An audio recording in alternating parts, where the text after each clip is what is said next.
Recording in progress.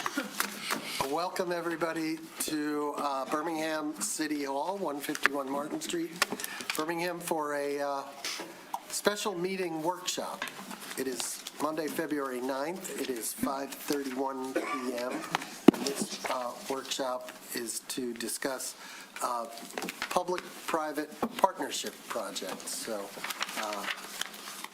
we have a Pledge of Allegiance on the menu for this workshop. Do we want to do the Pledge of Allegiance now? We usually do not do the Pledge of Allegiance. We usually do it second read. Okay, so we'll pass on the Pledge of Allegiance right now, and please do a roll call, Alex. Mayor Ballard? Here.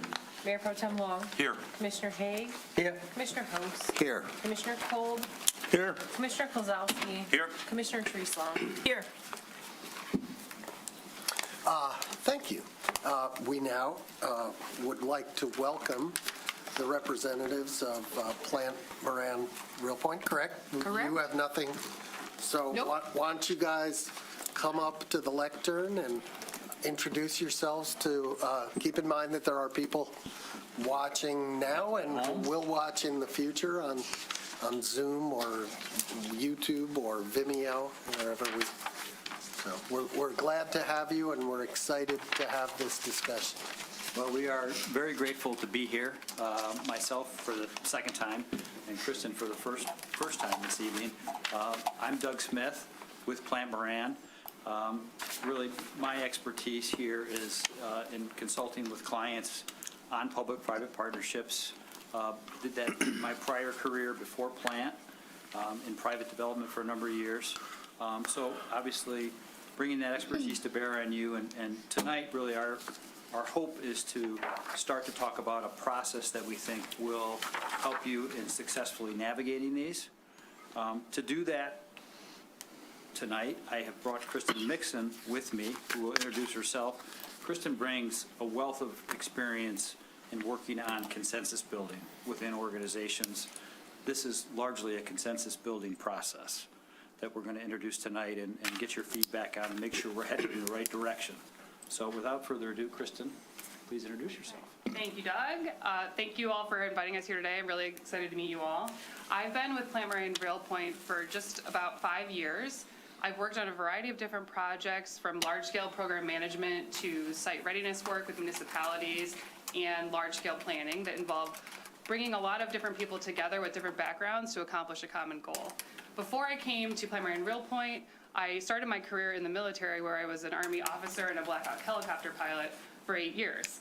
So during that experience, I learned a lot about leadership. I learned a lot about coming up with a plan that everyone understands and has a shared understanding, so that they can move it forward, even as conditions change on the battlefield.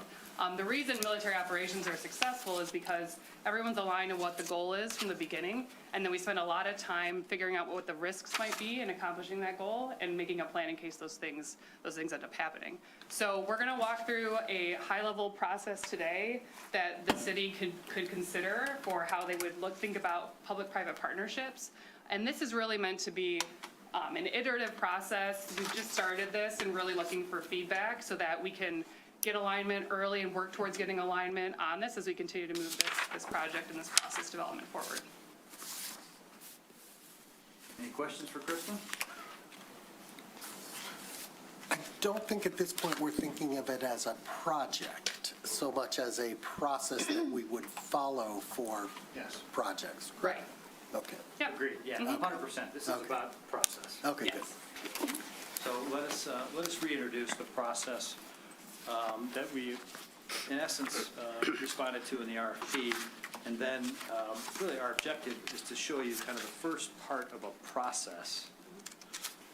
Could we first identify a couple of different types of projects that might come up, so that as you go through this process, you might say, well, in scenario A, it would work like this, scenario B.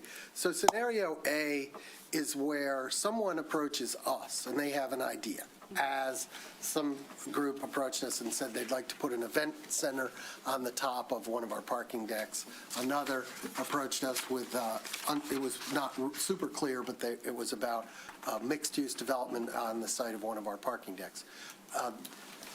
Another might be where we identify a need, where we want something, and we might want to seek ideas or seek proposals, right? Again, where real estate, which is your, like, really strong value.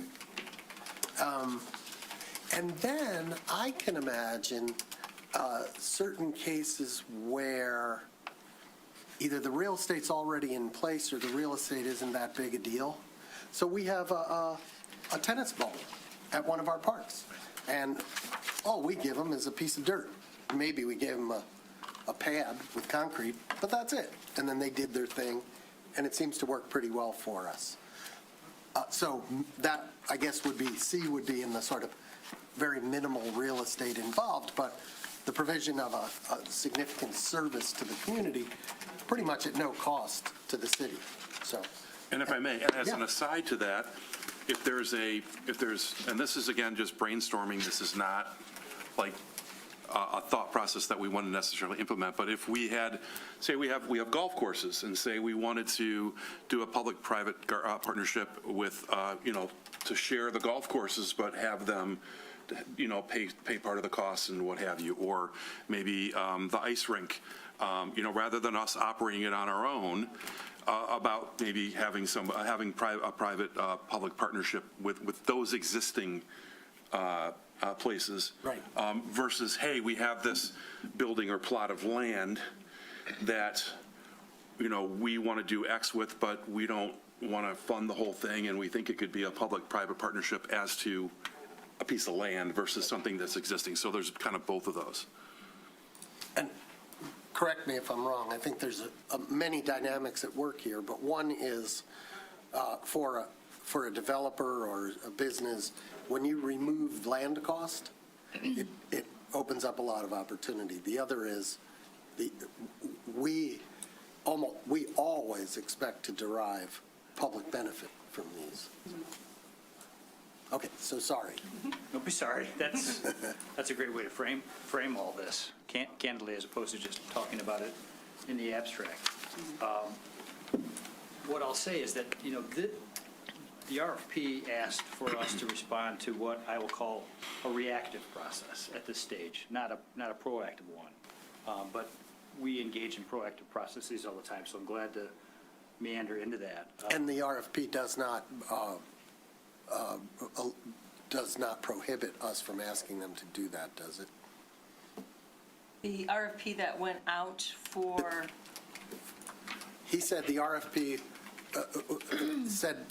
was mostly about reactive, not going out and seeking. But there's nothing to stop us from asking them to go out and seek for us, if that's what we want. we had some conversation about that here in the commission meeting as to when we were developing the contract language as to whether or not we would have them do that, and certainly not incentivize, because that could take Right. on some different issues and concerns. I'd have to read the RFP to answer your question, and I haven't looked at it in about 2 months. Okay. So I can get back Let's on that. assume that if we asked you, you could. If So not, it's an assumption, not a presumption. right. Okay. Yeah, when I read it, it alluded to that possibility, was my read of things, but obviously, you're much more educated than I am with regards to legalities, but I think we can speak about both those scenarios and the advantages and disadvantages of both. I think that they were coming here tonight to do a presentation on the reactive, but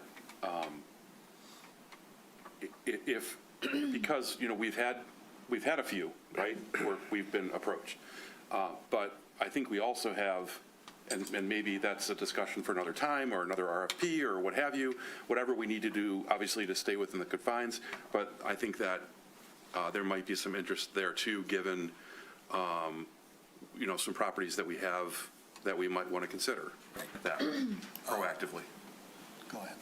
I would just like to refine the point. I think that what we said in our discussion when the RFP was being developed is that we weren't looking for an organization to just shop stuff and bring it to us. We were looking for the organization to be reactive to our direction, whatever that direction might be.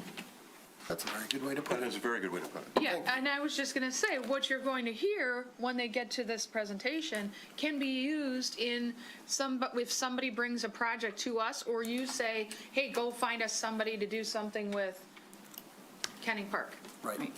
This is the process that we want them to lay out and explain to you how they're going to review each of these options, however they come. Great. Yeah, I think the process will, if we walk through the process and develop it with you, it'll suit both situations fairly well. So, okay, why don't we talk a little bit about the process first? Then I think, using the examples you've given as context, we can walk through it as well. But, so focusing on step one is really about building the process that'll take place in steps 2 and step 3. So we're in step 1 right now, clearly working with you. We've suggested a process that we've had luck with.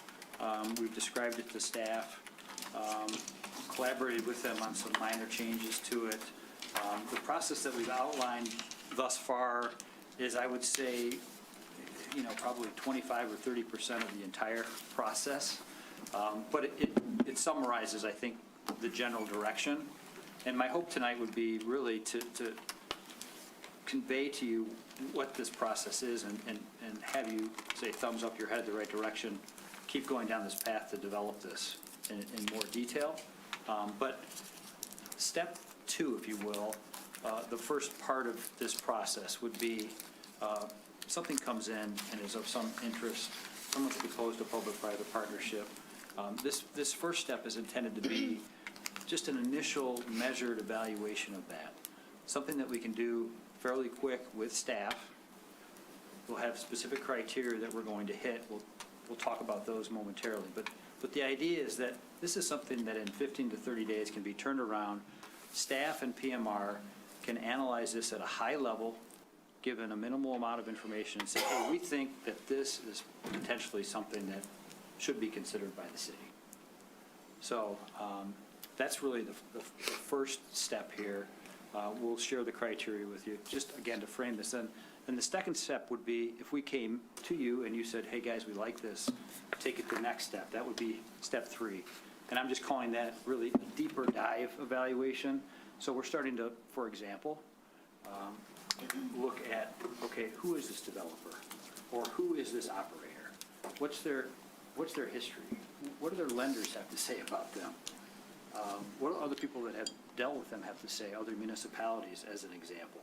How have they performed in the past in terms of what they committed to do? So this is a much deeper dive.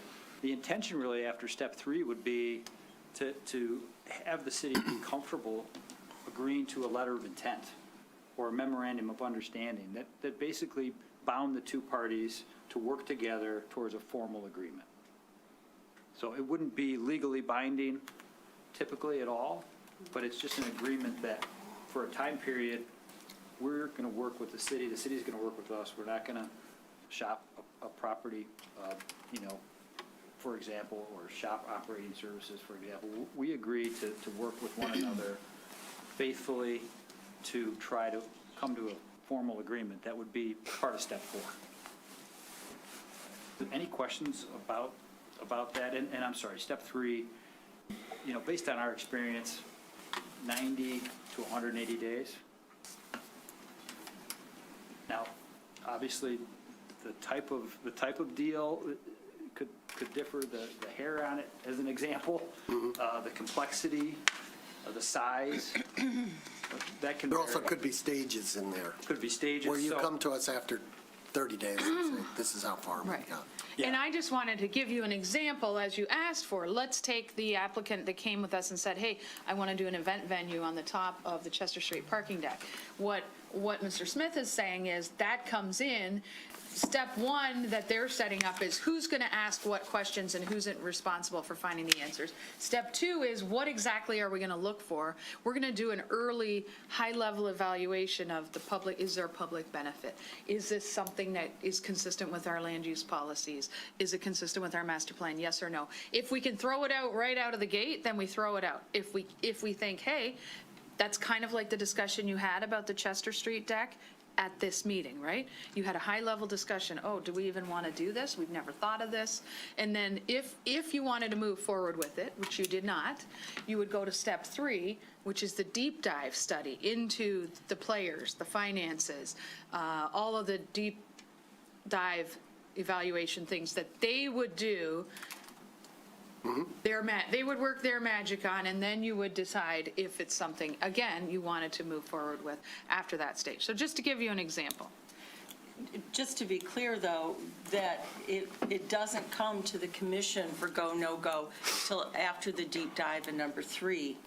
The management staff with your consultant would determine if it gets to stage three. We know about it. Well, see, this is where it gets difficult with what is discussed at a public meeting, what can and cannot be discussed, what can and cannot go into a closed session, and then the partners, the outside partners, how far they're willing to go before they come to a public meeting and everybody gets to hear their idea. This goes to your concern about proprietary information. If somebody came with a really cool, unique idea and they don't want someone to steal that idea. So are you saying that if you told the commission about something you received, it wouldn't necessarily have to be in a public meeting? Keeping in mind, with the OMA, there are limited exceptions as to when we go into a closed session. And the purchase I'm of thinking real just a estate, memo.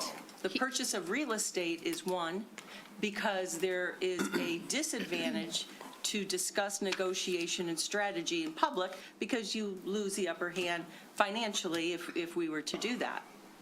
But it's my opinion to go into a closed session to say, so-and-so has this idea, what do you guys think about it, is not within the confines of an exception.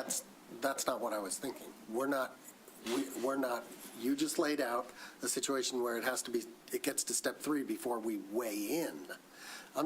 My question is, can you notify us? Why couldn't you just send an email, attorney-client privileged email to the commission saying, hey, we got this proposal, you ought to know about it, we're working on it, we'll get back to you when we get to step three. Then we at least know what's going on. Maybe not. Anything's foiable, so, whether it comes to you or you send it to us, actually, once you... It's not foiable if it's under attorney-client Right, privilege communication. which is maybe a good reason to put it there. Right. But rather than leaving it just at the administrative level where it's not, or maybe it is, I don't know.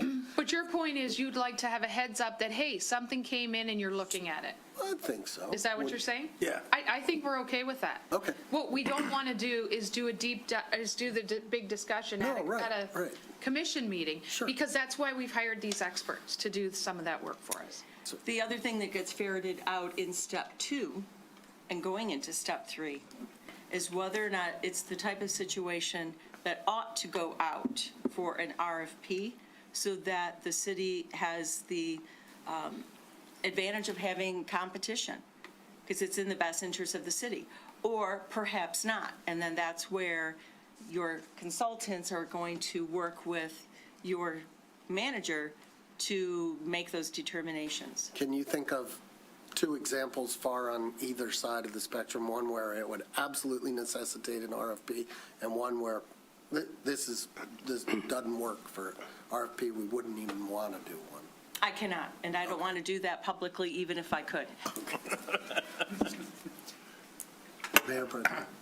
I want to make sure that we're all clear that it's not that we're trying to not have this be public at the appropriate time and to give the appropriate public input, our input, what have you.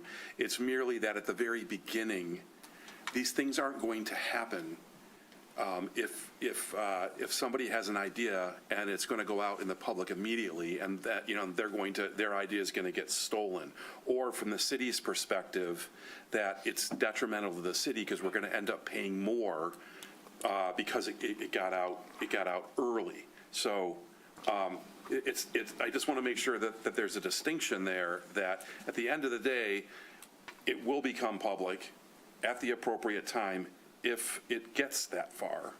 Absolutely, and you said it well, and I'm going to say a few more words that I think really solidifies it. Keeping in mind of who is bound by the confines of the Open Meeting Act, and that is the public body, that is you. Your manager is not confined to the OMA, your attorney is not confined to the OMA, your consultants are not confined to the OMA. So you have to trust the process of vetting what is good for the city and what isn't, based upon the things that Jana just mentioned. Is it part of the master plan? Is it beneficial to the public as a whole? Is this the kind of project that would be good? And then once that is vetted, and it's time for you to make a decision and weigh in, then it is appropriate and proper to come before you at a public meeting. So at some point, an investor has to be able to go ahead and jump in knowing that we're not necessarily going to keep their ideas secret, because there is not a way for us to do that unless we're buying land. But it will be brought to you at the appropriate time, and then they're going to have to decide if they're willing to take that risk. And if someone else comes in and says, hey, I want to throw my hat in, I could do that. Oh, but wait, I can do it better. If you have another developer or another investor who can make a better mousetrap, isn't that advantageous to the city? So at some point, there's a balance. And I think that the manager's office and your consultant worked the last couple of weeks behind the scenes, working out where that balance comes in step 1, 2, and 3, so that those things are sort of vetted, and when it's time for them to take the risk, they're taking a well-informed risk. I think we all get that, right? But I think it's important for your potential partners to get it, if they watch this meeting, to know that we're not going to go into closed session improperly. That's been asked of us already, and we responded no. There's no reason to us to go into a closed session to have this discussion. So our partners need to come in eyes wide open, where we're willing to go, where we legally can go, and we're not going to take risks to put the city in jeopardy of violating the OMA by going into closed sessions, which are advantageous to a developer or investor, not us. So this is all being said, not just for you. Right. I know you guys get it. No, right, I get it. We want to make sure everyone else gets it. Okay. One comment before Commissioner Haig. The reason I brought it up, in part, for a heads up, all ideas aren't going to come to you guys. They're going to call me. They're going to call Commissioner Haig. They're going to call, anybody. And then hopefully they're going to bring it to you. You're going to bring it to the manager. And then you're going to keep it. Commissioner Haig. So I really like mapping like this because it takes ambiguity out of everything. So this is actually very nice and clear. The question that I have, based off what you just talked about, at the end of step 3 or step 4, do we want to add a yes/no in there? Yes goes to public RFP, no doesn't go to public RFP, because this sort of thing I think would be an awesome map to literally hand in the first conversation to anybody that comes and goes, this is the process we have to follow. There's no deviations, it's an if-then chart. Understand at a certain point, you may not be the only bidder in this particular game, because it's not clear from that. It's clear from our discussion, but looking at this after the discussion, it seems like that would be a valuable add. So again, no ambiguity from anybody at any point. It should be easy to put in the appropriate spots, though. And there may be other factors we haven't gotten to yet.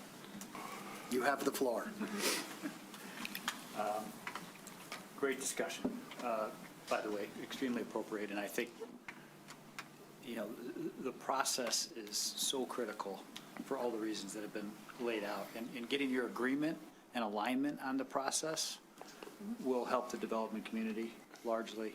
The biggest reason these fail is because there's not political alignment ultimately. So our hope is that this process creates as much as possible, understanding you all have a vote when push comes to shove.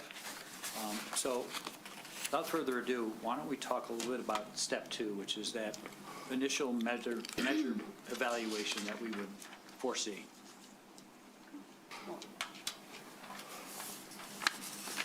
All right, so like Doug said, this is really our first look at a potential opportunity that's coming to the city. We've talked about this being done by PMR and city staff, and really what we were trying to do is get this decision made quickly so that we can decide if we want to move forward with investing more time, resources into looking at an opportunity further. So the intent, and you'll see that this is only about 11 items here that we're looking at. So we're trying to make this very high level so that we can make these decisions quickly and that we can do this research with minimal effort besides what it would take to answer these initial questions. There's 2 categories of questions on here. At the top, we have some that are identified as non-negotiables. The way this works is if any of these, if a project were to fail any of these non-negotiable criteria, it would basically be considered a non-starter and it would end that project or that opportunity there. The rest of these are also considerations. What we're looking for is a majority pass, go, no-go here. We want it to pass all of the non-negotiables. So this means if any of the items in blue were to receive a no-go, there's a potential that the opportunity could still move forward to the next phase. Any questions on that at a high level? And then I can dig into some of the examples we have here for considerations. On the negotiables, do you see any individual weighting maybe higher than another individual weighting? So for instance, if I, and again, this is thinking about it after you explain. Right. Like point number 2, preliminary physical, financial, and marketability metrics are viable. But there may be, let's say the financial might be a bit wobbly on someone, but there may be another factor that outweighs it. Do you have some sort of in-step weighting, or are you trying to look at all of them as equal weighted within those 8 factors and just say there's no difference? I would say that if there's a difference and something isn't actually considered a non-negotiable, I would move it down to one of the blue, and then it would be the same weighting. Okay, it was Really- just if you wanted to see any difference between them, that's fine. If you view them all as equally of equal importance, Right. fine. Yeah, the prioritization that we're drawing from this is non-negotiable, non-starter. If this does not meet this criteria, we are not interested in moving this forward at all, and really getting that initial guidance up front so that we can decide. The rest of these, depending on the mix and the considerations and the type of opportunity, you can make a decision either way, and, you can adjust it as you would like. But- Thank you. Any other questions? All right, so I'll just walk through these and then I can pause after each one and kind of see if there's any thoughts and we can go from there. And really, we want to get your feedback on these, so please just jump in if you have any thoughts. So the first example of a non-negotiable here is the proposed development or operation would support the health, safety, and welfare of the citizens of Birmingham. I don't know if you need to go through each Right. one. Do you? Does anyone Does feel? anyone, or if anyone has No. read it and has thoughts? Why don't we take a minute Yeah. and look it over one more Let me time? I know. assume you've all looked at it. Yes. Does anybody have any questions about any of these? Number one, the thing that's missing for me on this first point is you're missing time as a factor. And I think, great, it works for 2 years, and then we're left with a $5-10 million problem, which I guess would fail some of these others. But I think time is an important component. If this is going to be good for just a brief period of time, it probably should be a no-go. Is that covered somewhere in here? Well, do you think? mean the time potentially to negotiate a deal, or just No. the time that the deal would be? He's or talking about project the would be? project. Yeah. Is this a Longevity of project. long-term project? You build a parking deck, we're going to be using it as long as there's cars. You build some, something, some wacky, fast. Spaceport. So the longevity of what Right. is Yeah. proposed? Right. Yeah, I mean, I think that that falls in a number of these potentially. Eight, Yeah, I mean, we have financial long-term Yeah. partner. and. Yeah, that's fair enough. Yeah. Financial, the economic impacts. Maybe would that be goes presumably up to positive. non-negotiable. If the economic impacts were short-lived, Right. although positive, that would be a consideration as well. So. Maybe 8, to Commissioner Long's point, maybe item number 8 moves up to non-negotiable. They got to be a long-term partner. And we can do No? that. Depends on the project. Depends Yeah, on the it project. does. If you're asking them to manage an asset for you, that's likely going to be term limited, so you have an opportunity to say, this is working, not working. Okay, fair enough. And if you're building a building together and they're going to be half tenant, then 8 becomes non-negotiable. Otherwise, you're not going to do it for the reasons that you outlined. Yeah, ultimately, we're going to use good sense. Yeah. Right. I have a, Fire. under non-negotiable, the third one, credibility of the potential partner, reputation, history, legal issues, financial, et cetera. That on its face sounds somewhat subjective. Can you discuss that one a little bit? Yeah, I think in the context, for example, and I mentioned some of these, in the context, for example, of a developer, I think we would, if they were local, as an example, we all would have an opinion regarding what their reputation is. At this stage, at this level, I think we do some soft underwriting, understanding, who they dealt with in the marketplace, if they dealt with other municipalities, to talk to them about that. So I think we're just at this stage kind of scratching the surface in terms of their reputation. But I think, the objective is not necessarily to boot them out per se. It's just to take a litmus test. How do we feel about this group? In the next step, we're gonna dive deeply into that. So, if they're an operator and they don't have a long history of operating a specific type of facility that we're asking them to look at, that might be a reason to say, hey, they haven't done this before. Do we really want to go down this path? Bankruptcy in their past might, Right. Bankruptcy is going to set off some Red flags. red flags undoubtedly. Okay, so the way I look at this, we chose you for a reason. This isn't your first rodeo. Right. The criteria you've based off a learning experience of your own. It says draft up at the top. I'm fine with that, to look at your experience and say, guide us, because that's why we hired you. Absolutely. The way I also look at it is there are change requests that come through in every single project at certain points in time, because that's how projects happen. So we can look at this on the merits that we have it right now, and I'm going to say that applies to a lot of the questions we'll probably have on step 3 as well. But I'm looking to you to say, okay, we hired you to guide us. You're our rep. You're not somebody else's rep, you're our rep. So your best interest are our best interests. I'm fine with taking this as it stands, and if we learn by either doing a dry run with something or with the first one that comes in that we need to change something, then we change it. Circumstances will drive it and experience will change it, but I'm fine with how we've got this. My questions are literally going to be clarification rather than challenging your process at the moment. That's how I view it. I think that's And I completely think appropriate. that's something I would look at my peers here and say, let's give them a benefit of some doubt and look for clarity of questions rather than challenging the methodology. I think the other thing to consider is that, I don't know everything that's important to you as a city. I don't know what the city's goals and objectives are, what your priorities are. I understand generally health, safety, welfare.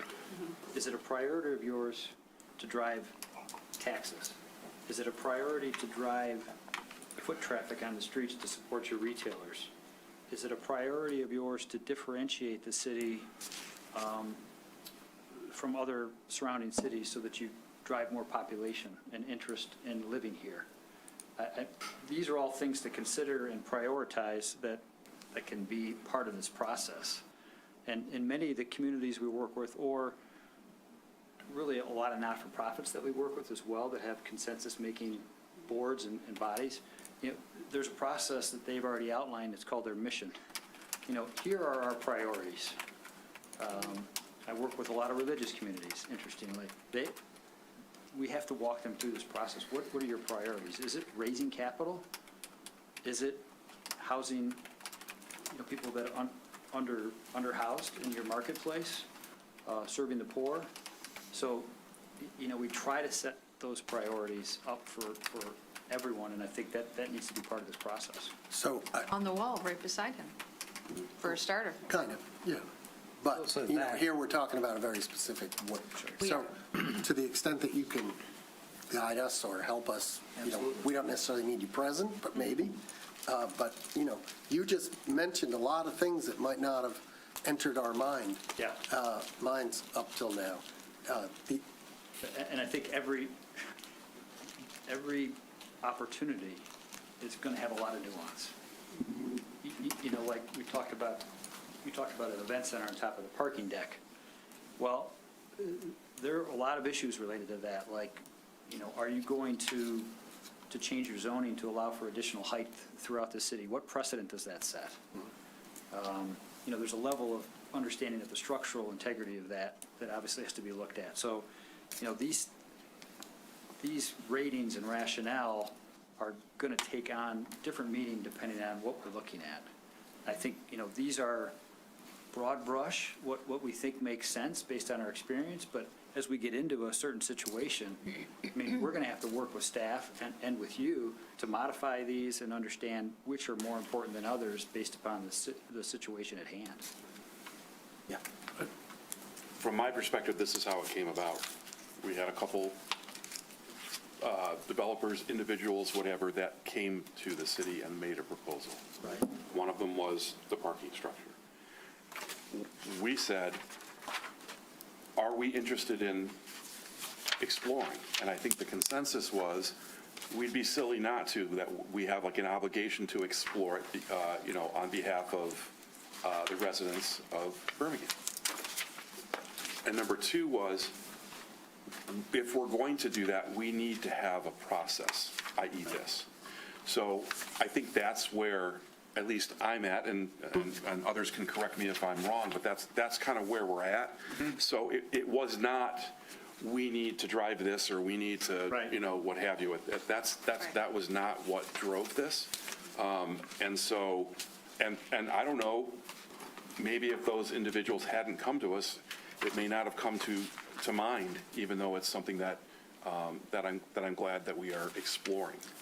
Whether anything ever comes of it or not will remain to be seen.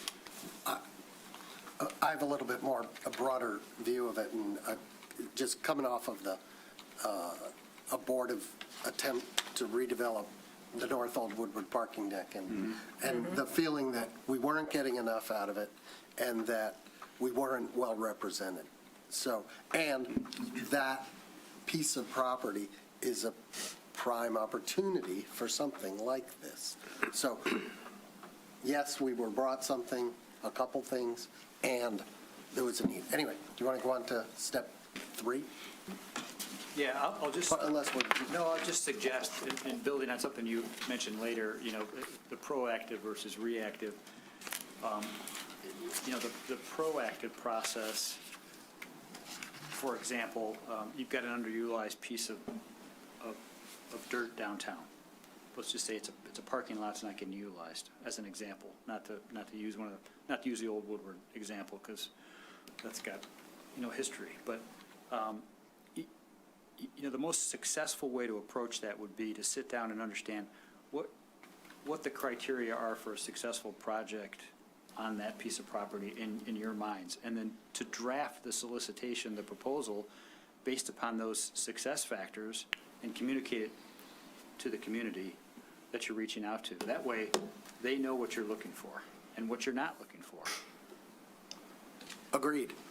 And I have to say, and I think you guys would agree, if we're put into a reactive posture in anything, we're on our heels, we're reacting. It's always better to be proactive. So why wouldn't we consider being proactive in this? Because the possibilities are endless versus somebody just bringing us an idea and saying yes or no to that idea. So.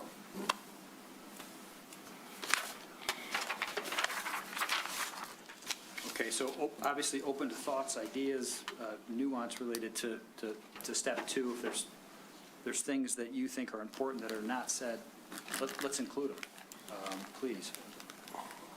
And the same goes for step three, evaluations.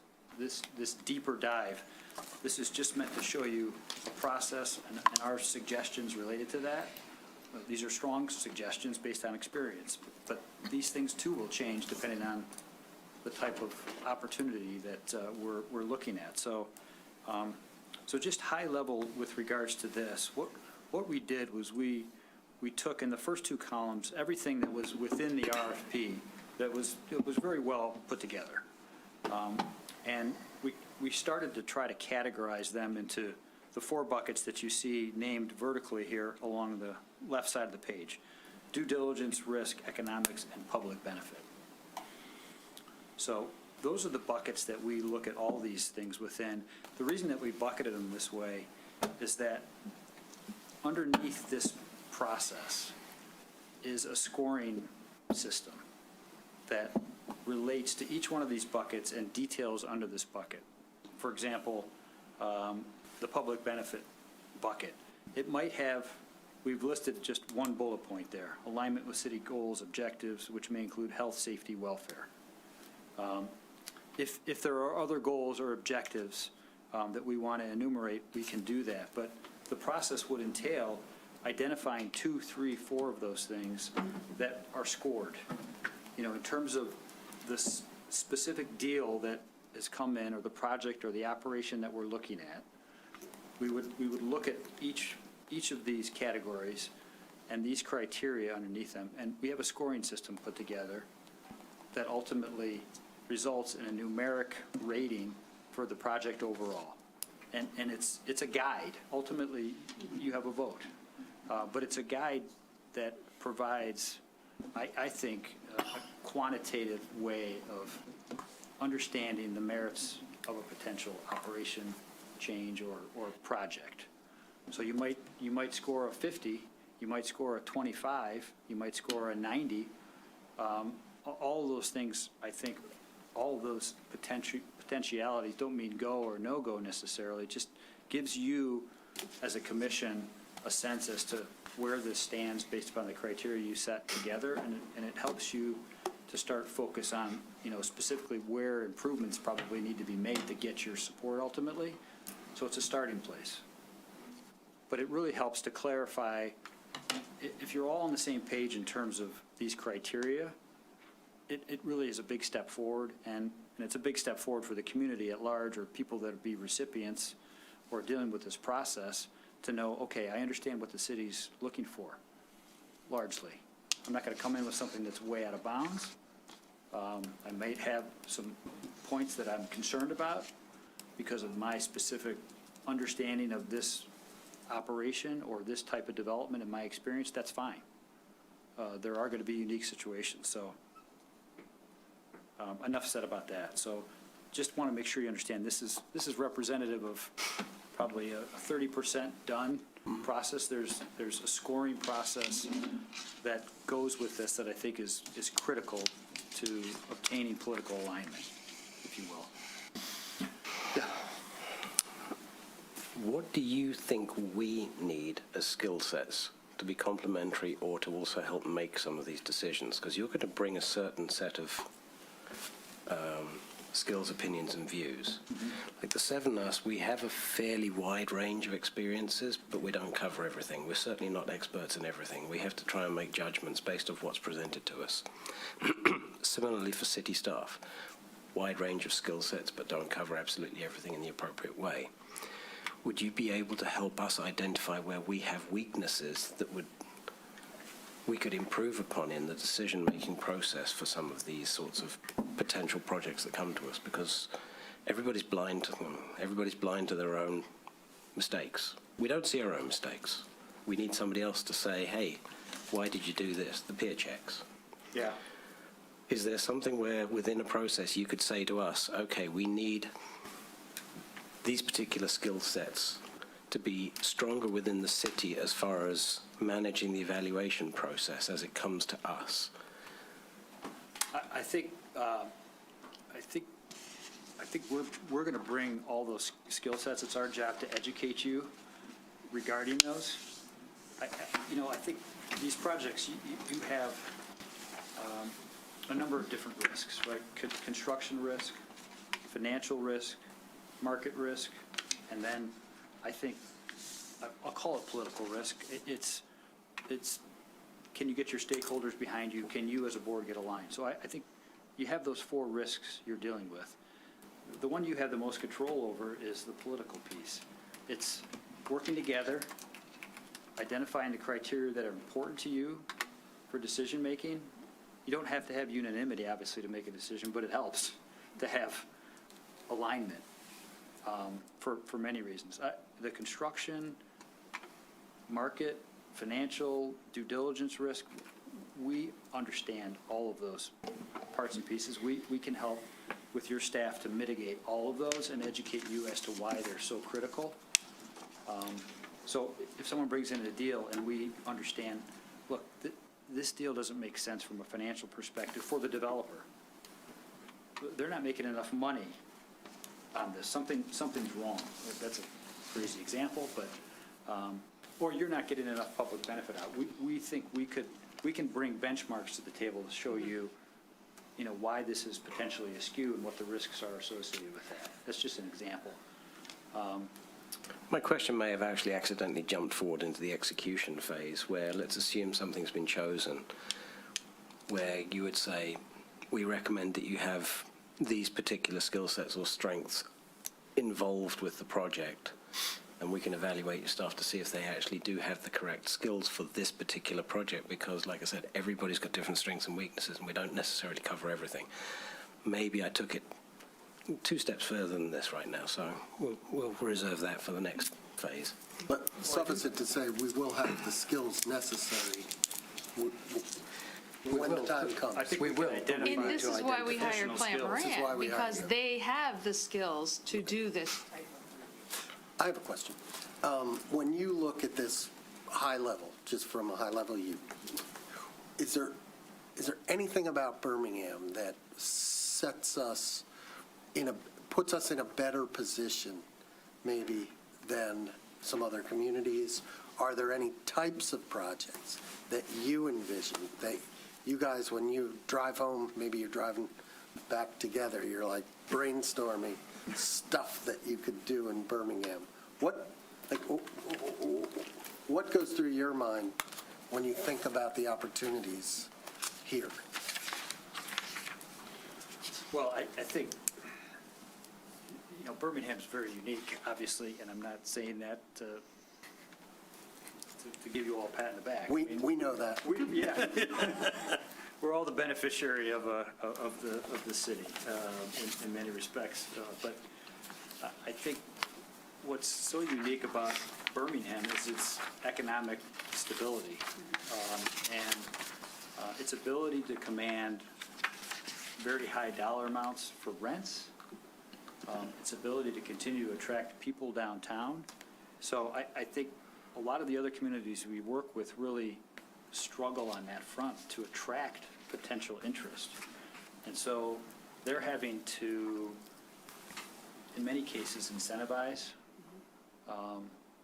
significantly or do things that they're not accustomed to doing. Kind of the opposite of what we're looking to do? We're looking to squeeze something out of the development. I think you're in a Right. unique position in that regard.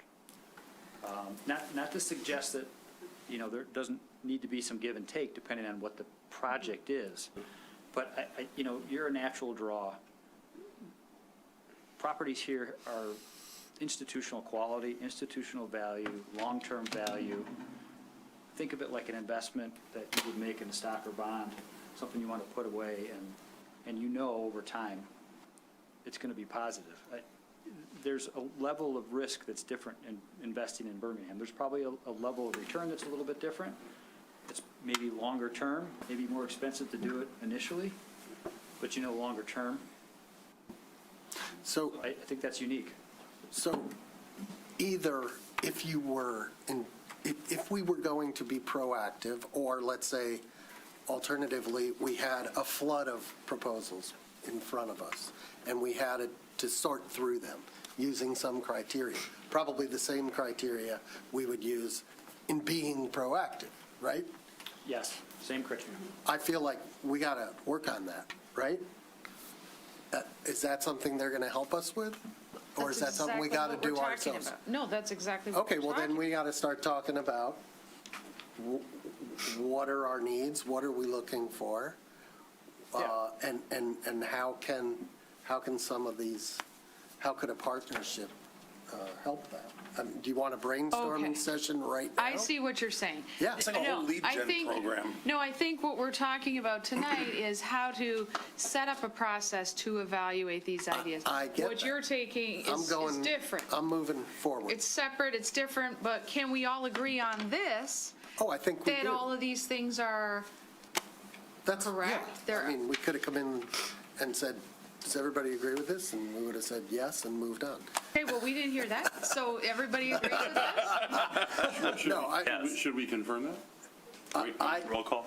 No, we're not allowed to vote.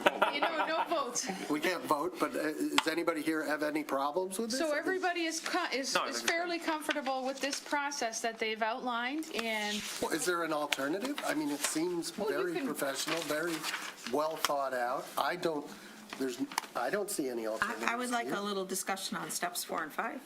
Okay, let's talk about steps 4 and 5. We have not talked to staff about steps 4 and 5. just Okay. To make it clear, but, the intention of step 4 is to build upon what would be a memorandum of understanding or a letter of intent that outline the business terms and conditions of a project or specific operation that might take place in the city. So, with that letter of intent or memorandum of understanding, we would engage in a formal process of putting a development agreement together or some type of management agreement between the city and the recipient or proposer of that. So if I may, Yeah, so if there was an example where we thought this was a sole source opportunity, I'll say that, you could go from 3 to 4. But if you thought that it had to go to RFP, that would happen between 3 and 4? well, we had a little discussion about that in our meeting. I think there's a couple of different approaches we could take, and we asked them to look a little further into what other communities have done to address this concern. And I say concern because it's basically the public process, right? And we're not a private developer, so we have to seek alternative options and review them. You want to talk a little bit about, say, what they did in Royal Oak?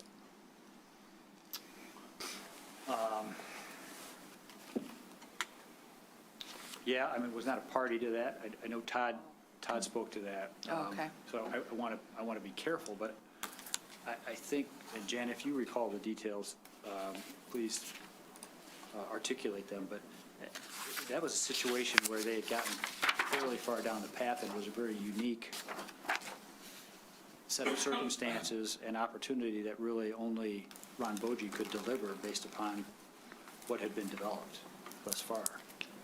So I'll give you an example. There was some talk about, okay, if we know that we're open to these types of public-private partnerships now, we talked about, could we do an RFP up front that says, hey, if anybody's got any projects or thoughts or ideas for public property that would provide some public benefit, we advertise it, let's say tomorrow, and see who comes in. So we don't define the scope to a certain location or specific benefits on that location. got it, Because- for instance? Do I have a for instance? Just off the top of your head, even it could be zany, but like, The city's open to receiving proposals. If you have any development proposals that would be of public benefit and would utilize public property, that broad. send them in That 3 months. broad. Okay. That's kind of your the previous question, right? Generating leads. Right. That could overwhelm. It could, and but to your point about North Old Woodward, and I don't really want to get into the weeds on that, but the city did put out a proposal specifying what it wanted. with some ambiguity, with some ambiguity. some significant ambiguity. But there are different ways to deal with it. Okay. Thank you. So I think when Jana was talking about that, the broad, that could be a way to launch the concept, right? But then if. Launch let's- which concept? The This whole fact that concept? we're interested in doing Okay. the Open- dance, Okay, right? with anybody. With anybody. And, you know, to Plant Moran's point, I'm sorry, I don't remember your first name. It's Doug. Doug. There are communities that actually have to do, like, the different tax incentives in order to get development to happen in their community, be it on public or private areas, right? So we should let the public know, developers, investors know that we're interested in this dance, because otherwise they won't know. You can't really put out a specific RFP because you don't know what you need and what you want yet. However, let's take Mayor Pro Tem's example of the ice arena. Let's say at some point a commission determines that it no longer wants to operate the ice arena and wants to have a private company come in and do it for us, much like the tennis bubble. That's very specific. That would go out to a specific RFP. So that the big broad one would be to tell the world we're open for the dance, but then there could be opportunities where we know we actually want to tango, like your suggestion. So I think that's when we would have different behaviors regarding RFPs. And in that, I would think that we'd want to know what the sorts of things we're looking for. Money, flat out money that we can put into streets. Increased parking capacity, public parking capacity. I don't know. But that's Space the point for of the broad RFP. A swimming pool. At this point, the commission, the city, we don't have to do the imagining. Right. Let the Let the- imagination Right, and of the those who market. want to Yeah. partner with us come forward, because they may come up with things you don't even know you want or need yet. Yeah, I would say those that wish to partner with us already are aware of the fact that they would wish to partner with us. We don't have to really announce this to some of the big names. They know. If they don't know, I'd be really surprised. What, So you mean based on what we're doing now, tonight? this is formalizing the methodology that we will take and how the evaluation criteria happens. But those that wish to partner with us will come to us anyway because they know that they can at least ask. Now they know that there's a process they've got to go through. I don't. Making it public helps, but I think the big players that would typically want to operate in Birmingham, they know that they can come and ask questions anyway. You said it yourself. Maybe they contact you, maybe they Have contact they? me, whoever it may be. We've gotten a lot? I wouldn't say a lot, but I would say numerous expressions of interest. So this is a formalization of it, and I like the fact we're formalizing, we're laying out a map and what the criteria are. This is formalizing what the process Right. would be if somebody wished to submit a specific idea. It allows for both. Right. Right. It's that Right. simple. It allows for both. Correct.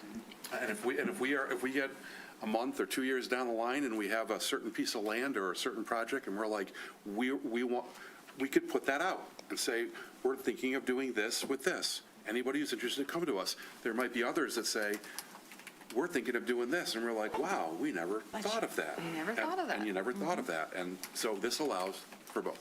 And if it's publicized on Mitten, you then are also telling people who don't know. Sure, the big guys around town might know, but there may be some interesting developments coming from smaller cities throughout the state that have further. ideas that we've never considered. Absolutely. I believe that, for sure. Especially if we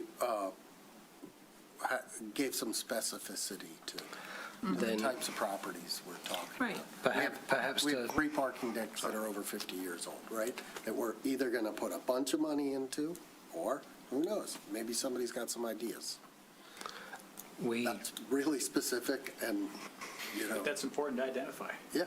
You know, that starts getting to what are the city's priorities? be careful of how you just laid that out. be extremely careful because the way you just described that, you just described mega projects. So what you created was, in his words, a marketing problem. What the city manager actually said was there may be smaller communities that bring ideas. Not that a smaller community wishes to be the partner, but they have things that happen in their communities. So if we put it out there in the forms that you put of parking deck, which we know is a $50, $60, $70 million project, what happens if the little guy comes up and goes, well, there was something I wanted to do, it's like $1 million, but it was this fantastic widget that worked in community X that we think would be great for I you. think it's what he said. This covers all bases. I know, but be careful how you were phrasing it just then, because you laid out criteria that narrowed the bandwidth. That's all. I was giving an example of something we might put out there, not the only thing we would put out there. Thank you for your caution. Did you get your question answered about the transition from 4 to 5 or 3 to 4 and the RFP? Yes, no on the RFP? Not really. Okay, so let's come back. Do you want to come back to that? I was just concerned, so say someone came to us with a specific idea. Okay, a specific idea. I want to be the guy who puts an event venue on top of the parking deck. Do we get to the point where we say, we're interested in an event venue on the top of the parking deck, but we can't just pick this company who brought us that idea. We'd have to make it open to all the restaurateurs in town or anybody who held a liquor license in town who wants to put an event venue on the top of the parking deck. How do we get to that decision, and where in this process is that decision made? I think, Jan, the way you described it, potentially between 2 and 3. Would you want to start considering that? Well, I don't know if it would be between 2 and 3, because then the commission wouldn't have publicly discussed all of the, I think when we discussed it earlier, it was between 3 and 4. It depended Right. on what the idea was, but it came at that point. Right. Once it goes public, then we have to put it out there. Prior to that, it can be put on the table as something to be Right. discussed when it goes public, but no, but that's why I talked about the slight modification to the mapping, that there may be an iteration loop with a yes/no in it. But that's why I love the map. Right, and if that's the case, if you see it going that direction, do you do all of step 3 for that one applicant? Or do you get part of the way through and say there may be more applicants? And do we need to do the deep dive on all of them? So I'm just, Really good question.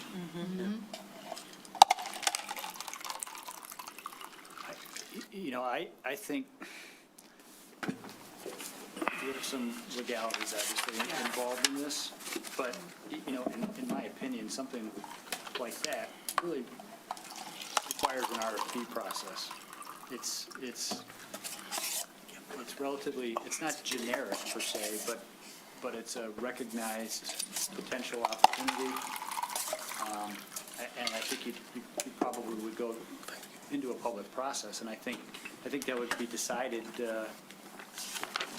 before you went into step 3 and finished step 3, because step Okay. 3 really is about coming to a letter of intent or a memorandum of understanding with a specific applicant, if you will. So the commission might have to weigh in a little sooner. You've got a good point about maybe it's point 2, because I'm sort of rereading all of this. Perhaps we need inside step 2, maybe there is a recommendation that you give of whether that should go to an RFP, or whether you feel as though this could still be a single source based off the merits that you see at step 2. But then that would then, do we then go through the whole of step 3 prior to full commission, or is there, kind of like you talked about, maybe there's that 30-day interim where you say, okay, we got this far, we think it needs to go public, so rather than spend all your money on just this one guy and then redo it with however many others? Well, I think if a project came to you that we thought and recommended it go out for RFP, we would work with you on the RFP. The RFP would be very specific in terms of the criteria you were looking for. So you, in essence, are walking through the step 3 process in many respects, because what you're going to get back is going to be highly refined based upon what your criteria were.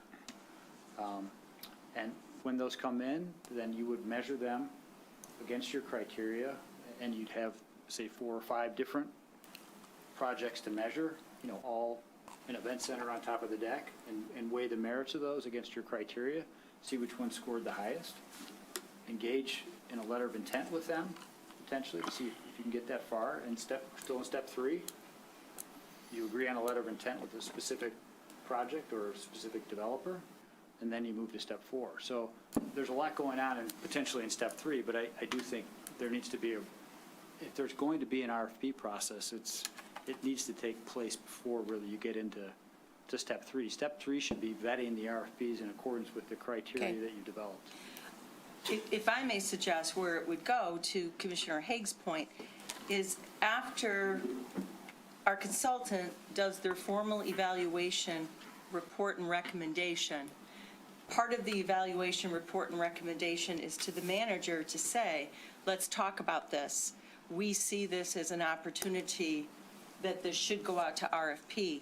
We then create the RFP. We get all that information, and then the final decision of not only the project, but the who would come to you at the conclusion of 3 to then take the next steps of the letter of intent or the MOU. So it seems that that's where the RFP, yes or no, should go. So after step 3, before step 4. In the middle of step 3, In the formal midst, yeah. evaluation, report, and recommendation. Part of Yeah. Plant Moran's evaluation, report, and recommendation to the manager is, yes, this is worthwhile, and yes, we should go out to RFP for this. And then that final decision comes to the commission, yes, we agree that we like this project, and here's the recommendation of who we're going to partner with. There's still the opportunity, if we can't come to the MOU or a letter of intent, if we can't come to an agreement before we go into a final agreement, there's still the opportunity to back out then and look at other partners that put in an RFP. Or it may be that at the end of the report and recommendation, you guys say, no, this isn't really in the city's best interest, and here's why. Or, yes, this is in the city's best interest, but we don't think an RFP is going to be beneficial to the city because we see this as a sole source, and here's why. And then based upon that recommendation, either it goes out to RFP, and then ultimately to you at the end of step 3 for the commission go, no go, and who, or So what are here- the criteria for sole source? that may be another set of criteria that we need to determine. So one concern, which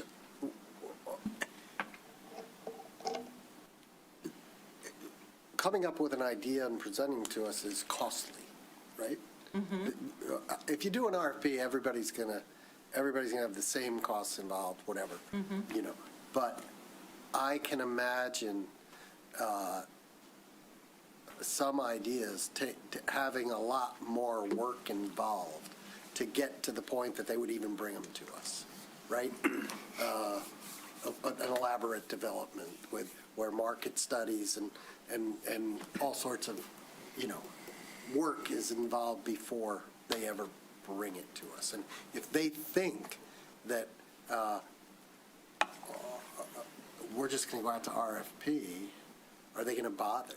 Are they going to bother with all that? Or are they going to scale way back, and maybe to the point where they can't even justify the project themselves? Does that make sense? In other words, they need to go through all the work to justify that this is a good idea. We want them to be able to vet it and validate maybe some of the claims, whether it's tax revenue or, all sorts of And things. that was happening in step 2. And this is what I said at the very beginning, that what we were saying earlier is for the benefit of everyone listening.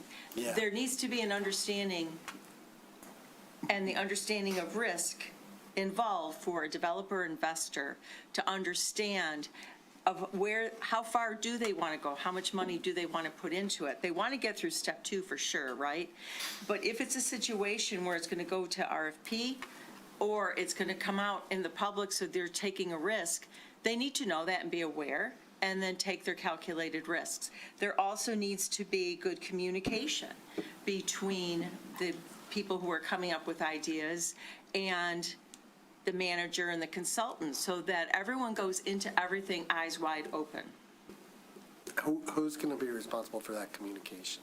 Like, let's say you get a proposal. It's going to come to you, maybe it comes through one of us to you. You're going to give it to them, We're going to share it with. and they're going to call, they're going to then take over communication with the proposer. Well, I don't know that we haven't really talked about that. I think that we were talking about a collaborative effort.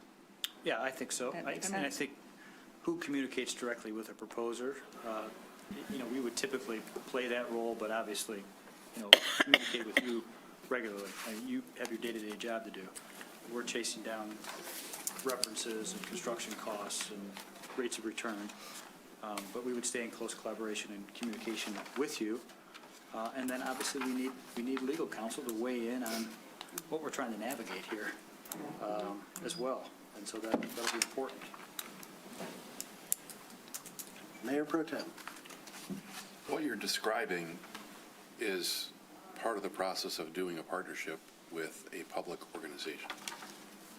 Correct. And the good news is that many good things can come from it. The bad news is that it might get to the point along the line where it goes out to RFP, and your idea that you brought might garner more interest from others and/or a better deal from others. The good news from that as well is that whatever city they want to do it with in the United States has to operate in the same way in accepting and processing those projects. So it's just, it's part of the process. We can't just take somebody that brings us something, without that going through that process. Unless it is so unique and only they can provide it and nobody else can or is interested in providing it. And those may exist. And that's going to come with the help of the expertise of the consultants, because as it was said at the beginning of this isn't their first rodeo, and we're going to rely on their expertise for this. But you're right, this is part of working with the public. There is a risk, but at the end of the day, our jobs is to serve the city, not investors. And while we want to be good partners and we want to get great projects, they need to understand and accept that we have to act within certain confines of the law. And we're going to do things the right way, and that could be risky for them. However, if they want it badly enough, they're going to take the risk. That's why I like the mapping, because it basically, it says this is what will happen, and you have to weigh up your own risk, because if it does go to a public position, are you prepared to continue or not? And then they know right from the beginning if they want to invest any money in the idea. Right. So this is the roadmap.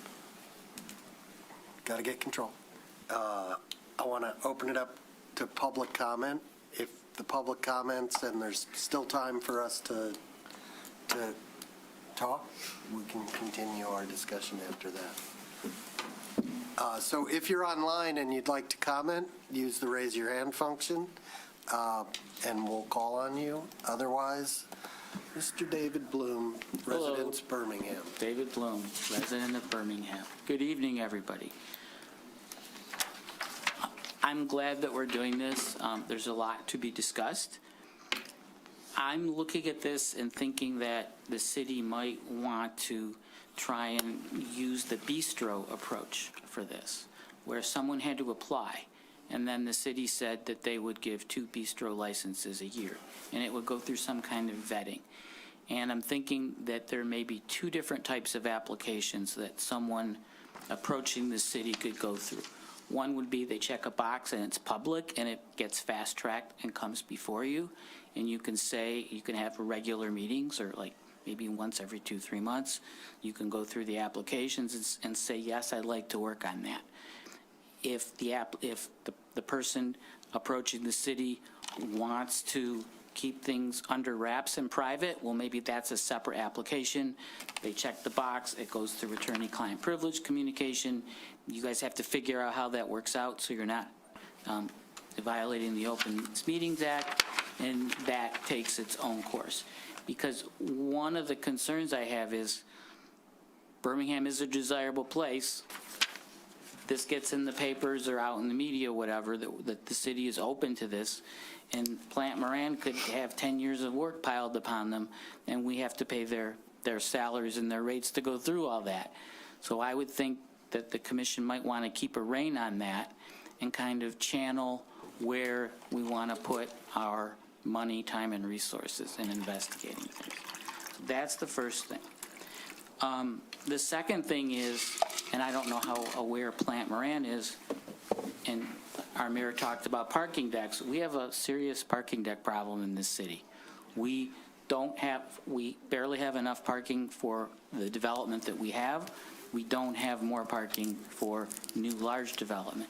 So anyone coming in and expecting that, oh, they're going to do something within the parking assessment district and do a public-private partnership, and we're going to draw a lot more people to Birmingham and there's no place to park, and the residents are going to have to pony up for a new parking deck, there needs to be some consideration of that, and maybe that could be part of your go, no-go guidelines in terms of what kind of extra parking demands a new development might have.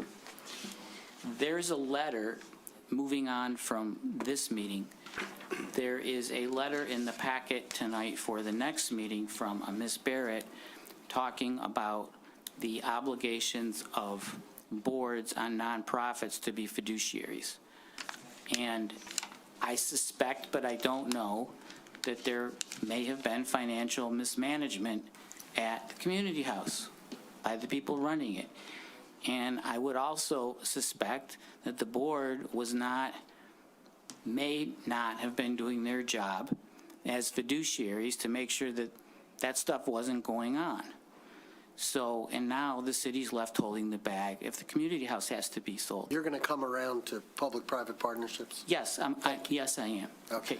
So I do think that there needs to be an investigation to clear the community house executive that was running it and the board from any improprieties.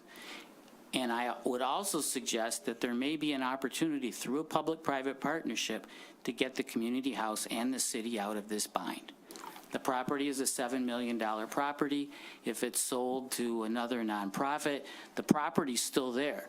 There may be an opportunity to add another floor or two to the community house that the city can get some type of senior center services, whatever, for the community. The property's there, it's shared somehow in a public-private partnership with the other nonprofit, and everybody can get what they want. The community house gets their money to pay off their loans, and the city can still utilize the benefits of that property there for other things that the community needs. Thank you. You're welcome. Thank you. Any other members of the public like to comment? See anybody on Okay, seeing none, bring it back. Any comments from those who have been quiet? Are you raising your hand? No, fixing my colic, but thank you for What is our next step here? Because I think we have some work to do, right? We have to, so would that be a workshop? Well, Would do you that want to be- discuss that? Because I know what we talked about was getting your buy-in on this. Are we clear? Everybody seems to be pretty happy with this? Yeah, right direction. So we'll do a deeper dive then into the criteria and the scoring, and then we would come back to them, correct? That's my understanding. I think that makes sense. Does that sound good to everybody? Yes. Okay. Thank you so much. Thank you. Thank you. All right. Yeah. I just want to say, Kristen, you had me with the Black Hawk. Me too. Motion to adjourn? Yeah. Second? Second. Adjourn. We will be back in session in 11 minutes.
Oops, I didn't. Well, I'd like to call to order regular City Commission meeting for February 9th, 2026. It is 7 p.m. We are at City Hall, 151 Martin Street, Birmingham. And if you would please join me in standing and pledging allegiance to our flag. I pledge allegiance to the flag of the United States of America and to the republic for which it stands, one nation, under God, indivisible, with liberty and justice for all.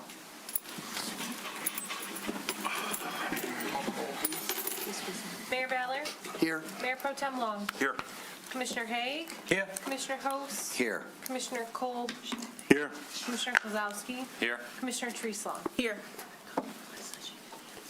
Well, I should have been more effusive in my welcome. We have a full house tonight, and we really appreciate everybody being here, and hope we can get to your business as quickly as possible. First, we have proclamations, congratulatory resolutions, awards, appointments, resignations, and confirmations, administrations of oath, introduction of guests, and announcements. We're going to start with some appointments. We have first an appointment to the Ethics Board for an alternate member to serve the remainder of a 3-year term expiring June 30th of this year. And we do have an applicant, Tim Bradley. Tim, are you here? Yes. Could you come up and introduce yourself and sort of tell us a little bit about why you're interested in serving on the Ethics Board? Absolutely. My name is Tim Bradley, and I've been a lawyer for 16 years. 12 of those I've been practicing in Birmingham, Carlson, Gasky, and Olds around the corner. And I've been a Birmingham resident as well for 10 years now. And I've been into practice law in North Carolina and in Michigan, and went to Wayne State Law School. I focused on intellectual property law. And the reason I applied to be part of the Ethics Board was that I think ethical governance is very important in building trust for the public. And as an attorney, I'd like to be able to give back a little bit and use some of my skills that I picked up in my legal career and to help out the city. Anybody have any questions for Mr. Bradley? Yes, for Ms. Kucharik, and for, I guess, Mr. Bradley. Mr. Bradley, are you aware that you would be restricted somewhat in your ability to represent clients if you were on the Ethics Board in Birmingham? Ms. Kucharik can give more detail. There was a lawyer before who stood down when he heard that there was some. Oh, I see what you're saying. I'm sorry, I was helping a resident who had the wrong date of a public hearing, which is a Okay. big deal, and I was trying to get him situated. I- Yes, what the commissioner is referring to is that there could be times where there would be maybe a potential client that you would not be able to take on if you were on the Ethics Board. And I don't really know your practice or what kind of law you're into. It was this particular person could not do it for his practice, but Because there's business before the city, is that the idea? yes. Okay. Yeah, the nature of my practice is intellectual property law. I don't really do any sort of municipal anything, so that's highly unlikely to be a problem. Now I recall, too, Appreciate that. he was a criminal defense attorney. Yes. And he would defend people against the city in Oh, okay. criminal matters. I see.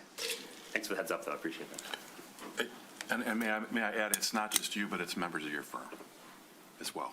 Okay. It could be, depending on the issue, it could be Okay. members of your firm, because it's not, when you're in a firm, it's not you personally that the analysis is done, it's done as to your firm. Okay. But again, if your firm is all doing intellectual property work, I don't see that that's going to be an issue. And recusal is always an option. right? Correct, yes. Yes, if something comes as a surprise. Okay. I want to bring up something real quick that I brought up before with other applicants. The Ethics Board is somewhat different than other boards where you're actually asked to do some work if you're a lawyer, or even if you're not, like write the opinions. I don't know if you've read any of the opinions, have you? They're all on the website. Yeah. They're on the website, and we've been blessed to have had attorneys who are extremely competent, I think. I thought they did a pretty good job. And so hopefully you would have the time and inclination Yeah. to participate in that. I know this is a short appointment, and it's only for an alternate member, but just a heads up. Appreciate that. Yeah, I can make time. Okay. A nomination? And I would like, Go ahead. I nominate Tim Bradley to be an alternate member of the Ethics Board to serve the remainder of a 3-year term to expire June 30th, 2026. All those in favor? yes. Opposed? Aye. None? Unanimous? Thank you. Stick around, we'll swear you in momentarily. Next up is the Environmental Sustainability Committee. We have 3 appointments,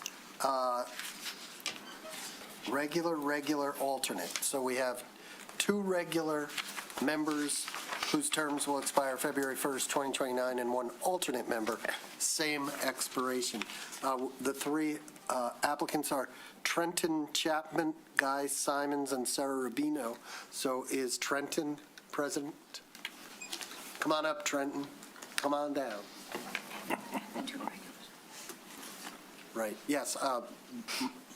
Mayor Long points out that the 2 regular members are renewals. You are on the board now, or? Correct, yes. Okay. Yeah, so my appointment just expired on February 1st, so we're looking to Okay, renew. good. So is there anything you'd like to tell us, or? No, I mean, just, it's been a pleasure working with the committee and the planning department for the past year. I think there's a lot of really great momentum on the Healthy Climate Plan. So it's been enjoyable. I've learned a lot, hoping to, also contribute to the plan as well. But yeah, just would love the opportunity to keep that going and just. Could you contribute however review, I can. just in a sentence or two, your professional qualifications?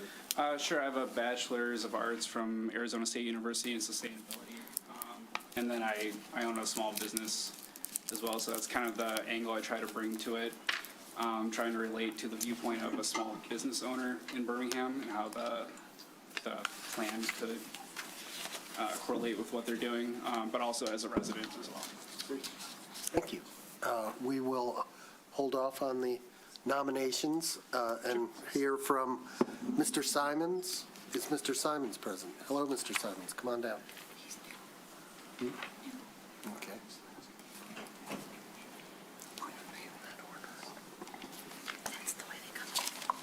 Mr. Simons, you are the new applicant. Yes. Okay. Tell us a little bit about yourself. I'm a resident of Birmingham since 2013. Retired 2 years ago from my corporate job at ZF, which is a top 5 global supplier to the automotive industry. I was a VP of corporate finance.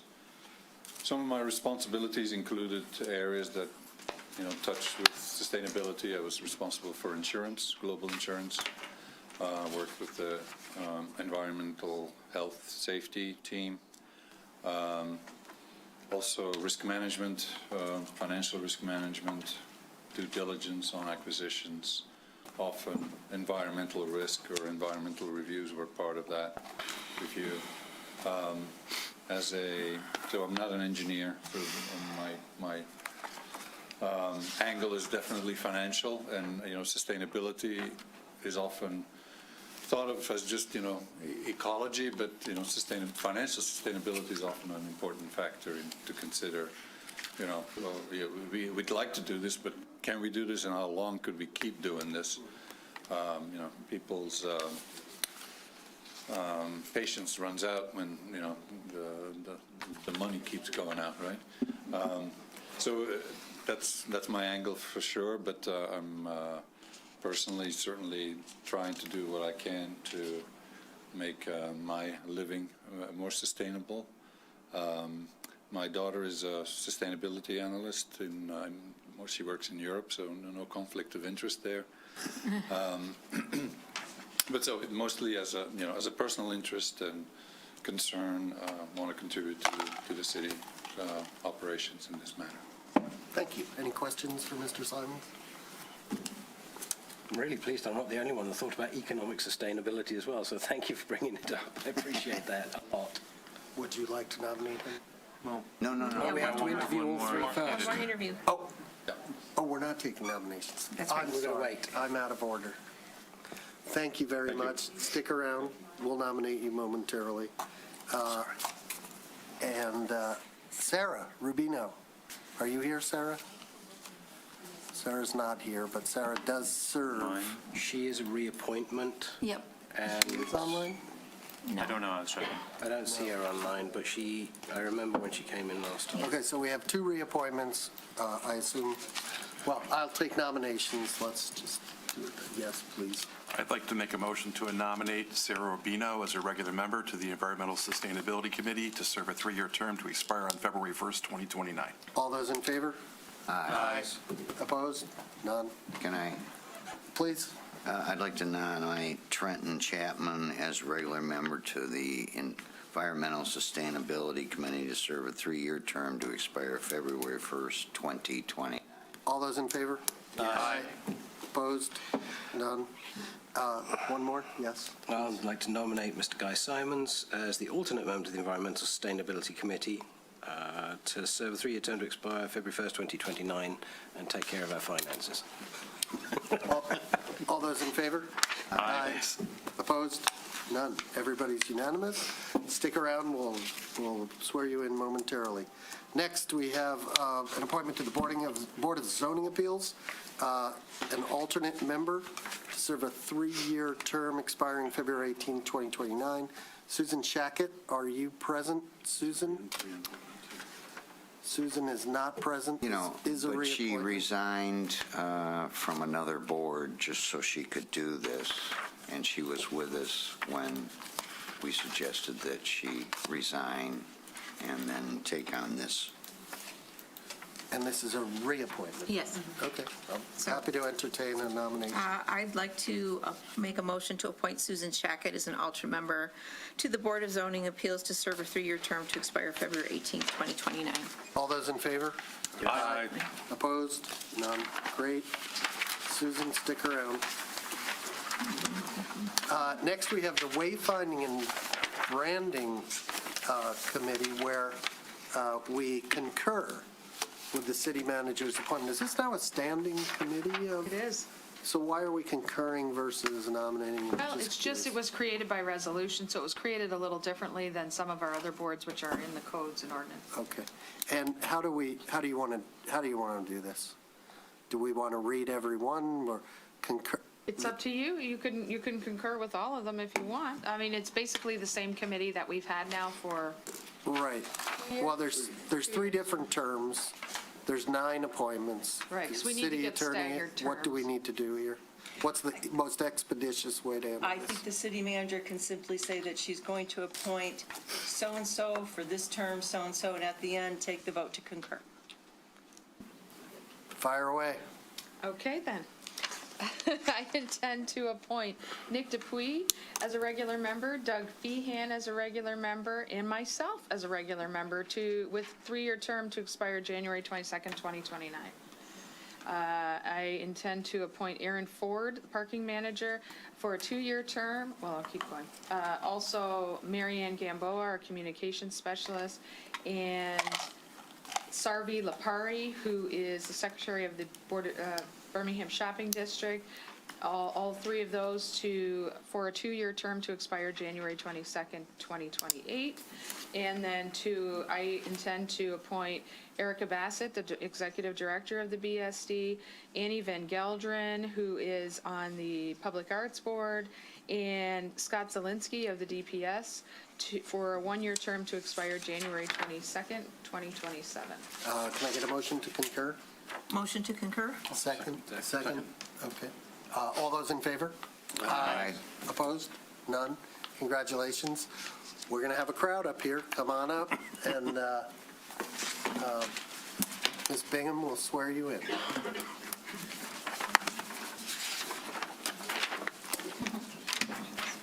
Everybody, it's a party, swearing party.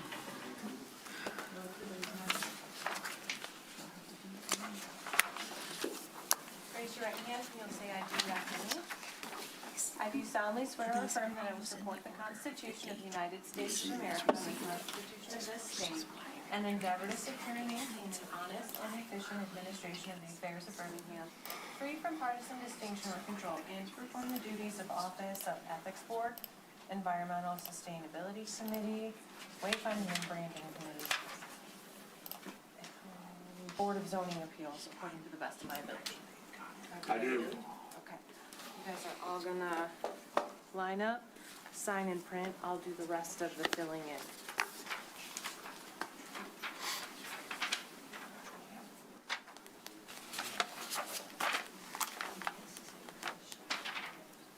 This is most people in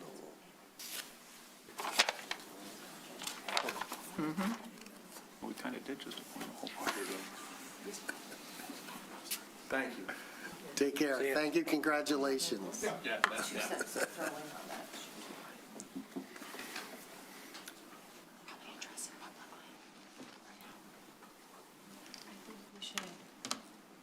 in the next approvals in March so we can make sure that everything is actually legit, because I think they filed their paperwork late, which is why they want to move it.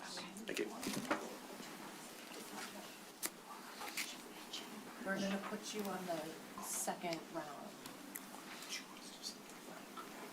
No, we can probably add you to the list to approve and consider next time. We just have to get things fixed, because if paperwork came in late, we might not have done all the checks. We need to have all the checks done and then approve you in March.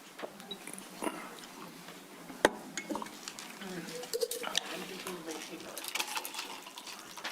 Yeah.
Thank you, and congratulations, and thank you again, the volunteerism we depend on to operate our city efficiently and fairly. Next up is open to the public for matters not on the agenda. If you'd like to make a comment on something that's not on the agenda, please come to the microphone, give us your name, your city of residence. We're not going to go back and forth. This isn't a question and answer period.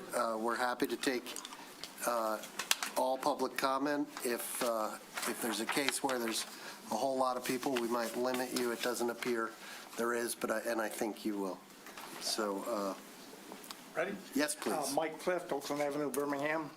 I'm told that the Birmingham Blue Dolphins did have an opportunity to sit down with representatives of the city manager's office last Friday to discuss the possibility of managing the pool at 400 East Lincoln.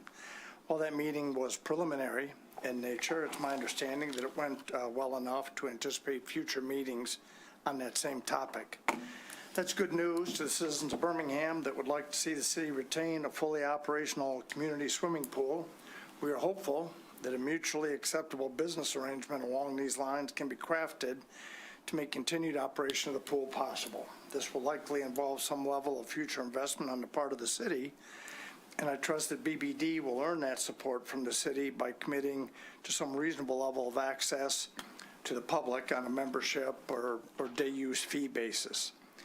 Thank you for your continued support of indoor recreation programs for the citizens of Birmingham. Thank you, sir. Thanks, Mike.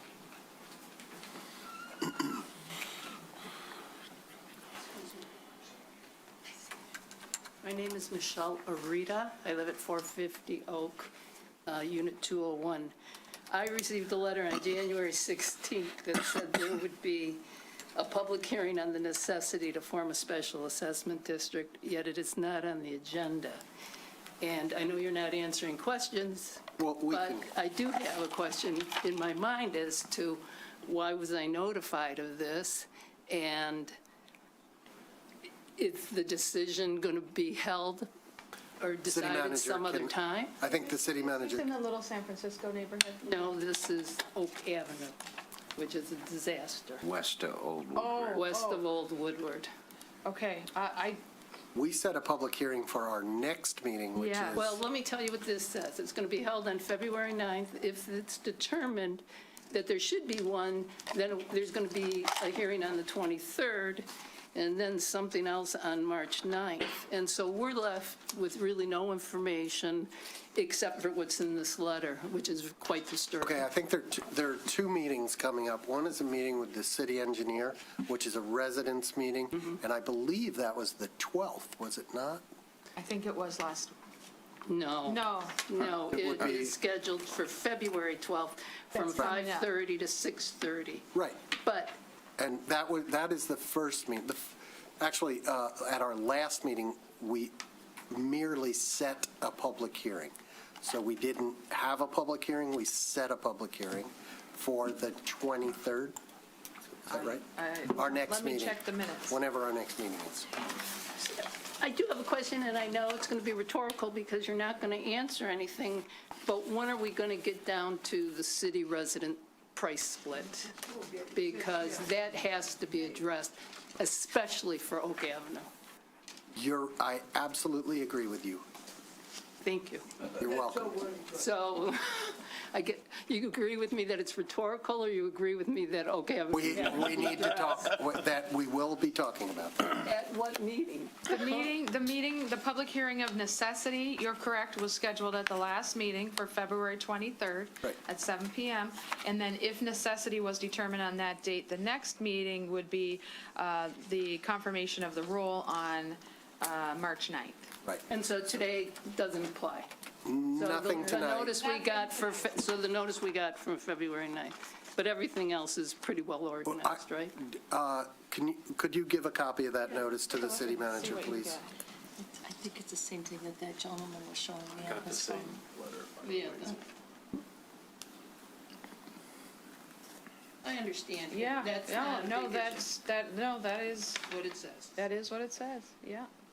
That is not correct. Those are the incorrect dates, so Okay. I apologize. So I should write down the 12th, the 23rd, The and March 12th? 9th. Correct, And the 12th, I'm sorry, 5:30 to 6:30 in this room. in this room. Is there Yes. anyone else who's here for that reason? My sincere apologies. I don't think tonight was ever. No, I don't believe it was, because we did change the one, that's why I assumed it was for the one in We- Little San Francisco. We did, that was the one we changed? That was the one that we changed because two new people came forward and said they wanted to be part of it, so we Right. had to delay it. That's why I assumed you were talking. Very sorry. Yes, sorry.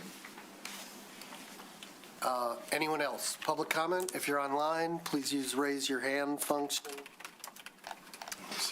I don't see anybody, so no one else in the room, so we're going to move on to our consent agenda. The items listed on the consent agenda are routine and will be enacted by one motion, approved out of a roll call vote. There's no separate discussion on the items unless a commissioner or a citizen requests, in which case the item will be removed from the general order of business and considered later in the meeting. Does anyone on the commission want to remove an item from the consent agenda? None. Anyone in the public wish to remove an item from the consent agenda? None. I don't see any. Okay, let's have a roll call, motion and a roll call. I'll do a motion if you want. Motion second roll call. Can I do a motion? Yes, please. I'd like to make a motion to move the consent agenda, including items A through F on the agenda tonight, as written. Second. Roll call, please, Ms. Bingham. Commissioner Cole, Yes. Commissioner Kozowski, Yes. Mayor Pro Tem Long, Yes. Commissioner Host, Yes. Mayor Ballard, Yes. Commissioner Haig, Yes. Commissioner Treeslaw. Yes. Great, thanks. We have no city manager's report today. We have unfinished business. A resolution to move forward with the bistro application for Snap Taco and permit the bistro to submit an application for a special land use permit, final site plan and design review to the planning board for review and recommendation, or take no action on it at this time. Hello. Good. Thank you, Mayor Bowler. My name is Nick Dupuy, Planning Director, City of Birmingham. As you alluded to, this is round two, if you will, of our annual initial bistro screening process in which we select or have the ability to select up to 2 new bistro licenses in the City of Birmingham. So we are here first in November with 2 applicants, one of which moved forward, the second of which, the subject of this unfinished business tonight, Snap Taco. If I may summarize it into 2 main buckets. The conversation that, I guess, necessitated this delay, which was 60 days, is for them to take their application back and try to work through some of the questions about outdoor dining that you all had as a group. And then 2, an even broader question about whether or not, frankly, you wanted to see another liquor license in Birmingham. So, related to the first question, what I would suggest to you is in your packet, they did walk through a series of plans, possibilities, yes. I just want to clarify, this report was prepared by Snap Taco, correct? This particular report, yes. You didn't- PowerPoint, yes. Wasn't your words revolutionizing? Yes, that was by the I want to make sure everybody's clear that's not a city Thanks. Yep. position. Yep. So they provided you 3 options. So what I would suggest to you, related to outdoor dining, is in my opinion, I think they've answered the question of can they provide it and do they meet the zoning ordinances with the proposed site plans, either one of the 3. We're working at about 10,000 feet on these. I think it's, frankly, valuable to hear whether you like it or not, because ultimately, should they be moved forward to a bistro application and a special land use permit, they will be back here for final decisions. So I think it's important that they know what you might like to see and what you might not like to see. But I think at this level, the question has been answered. I think they do have an adequate site plan that would meet zoning ordinances. The second question, though, more broadly, about whether or not you'd like to see another bistro in Birmingham, a new bistro, is something you'll have to sort of sort out. I mentioned in the report there's around 22 bistros. You saw in your packets there's, broadly speaking, about 42, and that fluctuates year to year. About 36 of them are downtown, the liquor license in the city. So when it comes to deciding whether or not you'd like another liquor license to be transferred into town, that's about all the data I have for you in terms of quantity. So I do, of course, have the applicant here tonight to describe any more details, answer any more questions. But I think that summarizes the report for me. So to summarize your summary, Nice. you would like us to opine on the options for outdoor dining, but then you also are suggesting that we might not approve them because we don't want another bistro? And is that correct? Yeah, that was sort of what you said? I think it's sort of, and if I may just restate to clarify, summarize your summary of my summary.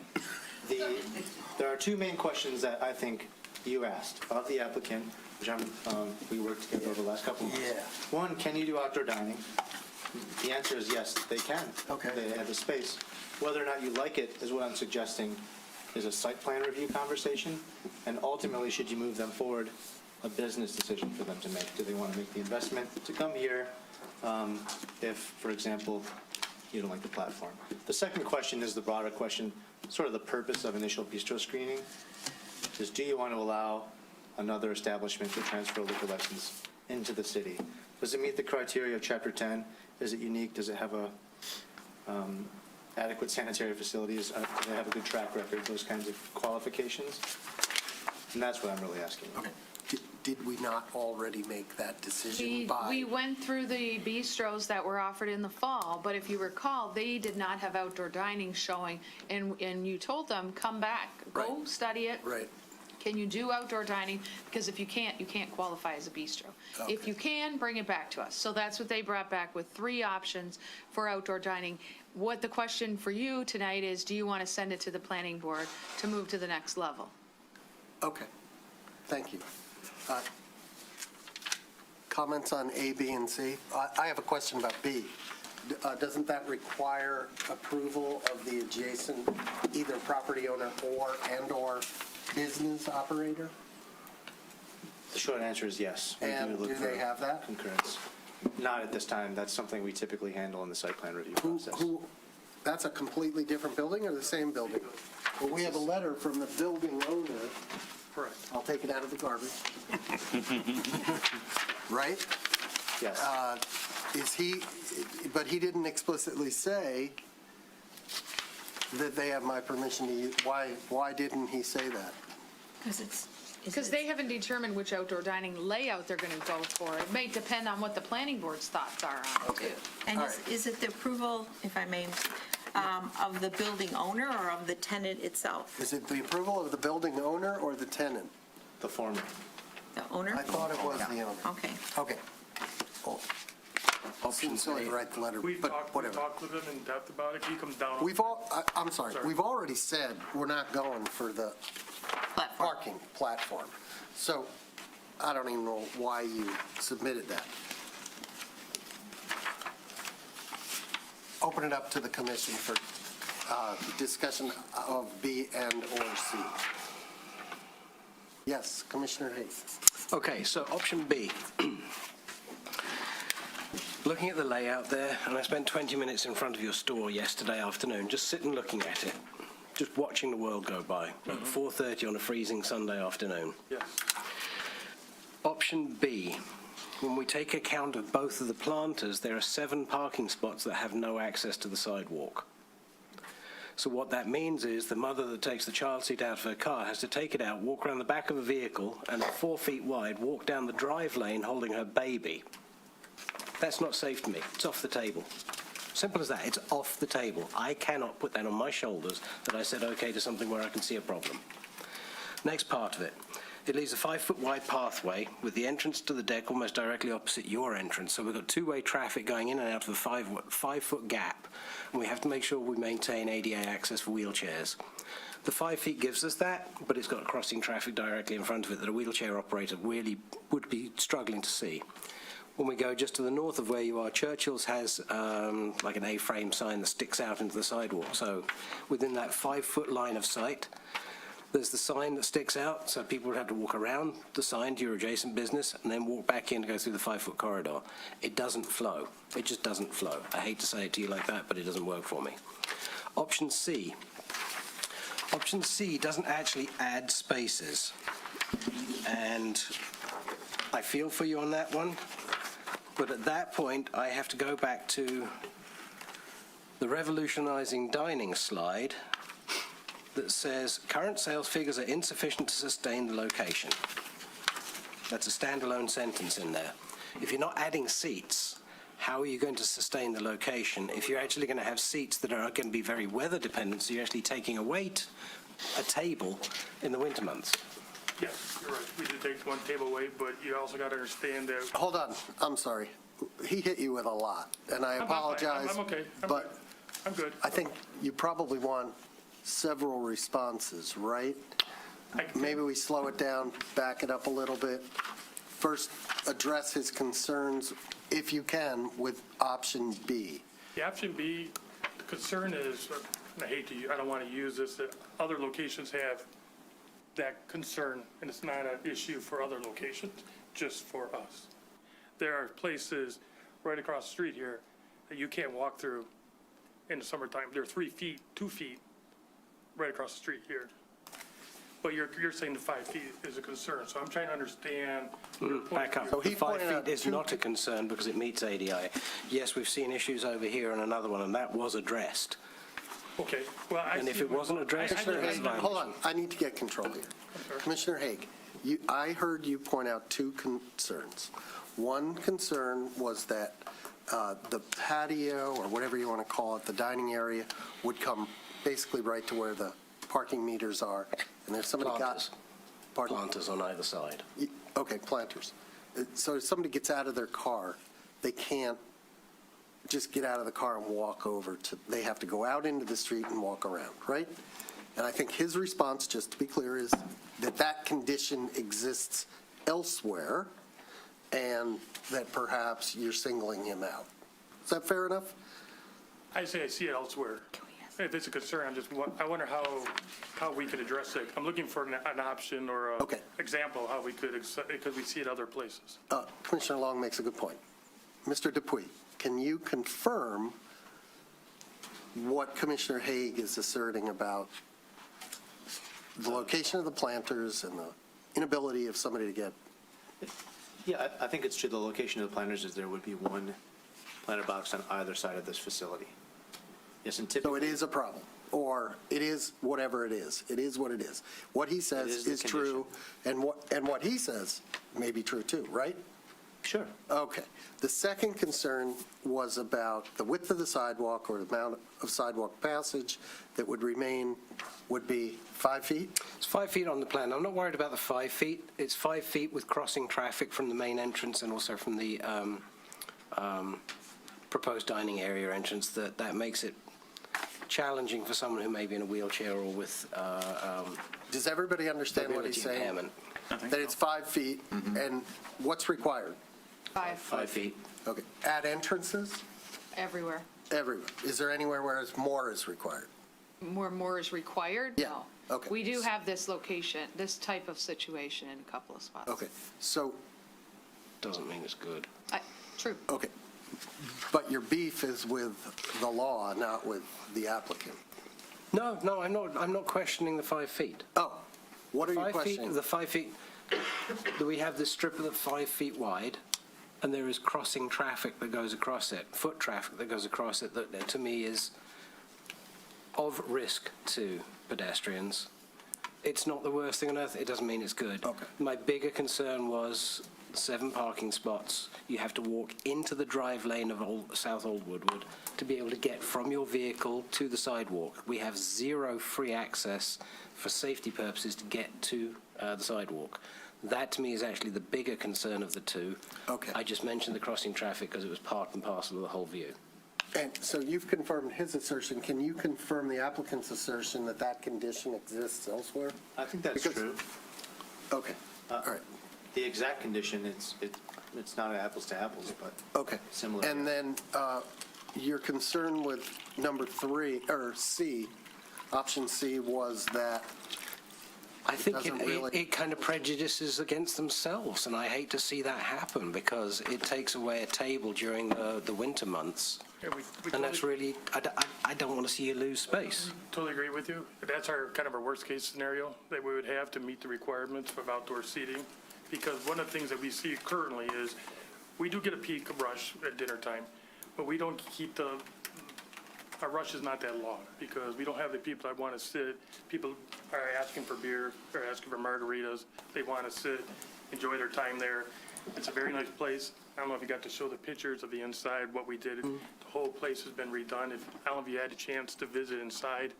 The food that we offer, we offer a full array of food, fajitas, burritos, tacos, quesadillas, where the other locations in the city are more just tacos and burritos, or have very small menu. We're open, we try to stay open 11 to 11, and without the liquor license, it just didn't pan out. So we moved back to 11 to 9 for the winter months. And if I could help you out, sir, I think it's not the outdoor dining that's critical to his bottom line, if I'll say, it's the liquor license. Right. I think that's where that came from. Yeah, and yes, ideally, we would get the more seating out, increase our seating by 33 to 50% during the peak summer time to help with the cash flow for the winter time. But ideally, our bottom line is we need the liquor license to help with, to give us a dining experience that meets the other locations in the city. Commissioner Long. So if you had the liquor license, even with the same number of tables, the ticket per table would be higher. Yeah, the average ticket. So your revenue would improve. Correct. So option C, I also think is the worst case, but it is a viable option in that it meets the technical terms of the bistro license.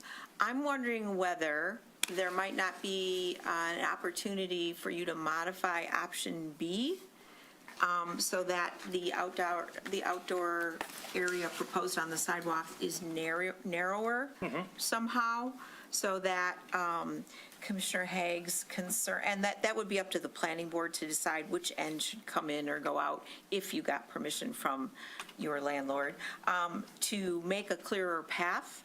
I understand also his concern about cross-traffic, but that exists in a lot of places. In fact, we discussed that extensively when we discussed Lux doing their outdoor dining because of this dogs and strollers and stuff that are in that area because of Booth Park. So I think that, option B might be viable if it was reduced perhaps in square footage somewhat. Agreed. Also, I think you can work with the table size, whether they're even tables. I've seen in some cities, high tops, you stand and eat. But, and maybe that's something that you can consider. I can completely agree with Commissioner Long with an E, not myself, with regard to option B. I would like to see option B maybe a little bit smaller. I'm looking at the photograph, and where the parking meter and the trash can is, if that came over enough to provide a walkway through, I have no problem with the cross traffic. We have that all over town. We have it right behind me right here. I've lived in this city for 31 years, and I've never had anybody walk into me, and I walk by those places and Lux and everywhere else. So if option B was made a little bit smaller, you might lose a few chairs, but it would alleviate the problem. You've got a planter and a trash can and a meter and then a fence blocking spaces there. It doesn't take any parking spots. It allows you to have outdoor seating. I would have no problem with that. Okay. Mr. Dupuy, if we okay this, we're not really okaying it. We're just saying, take it back to the planning board. Options for the Correct. The planning board can micromanage the size of the tables, the location of all this stuff, right? Yep. Okay.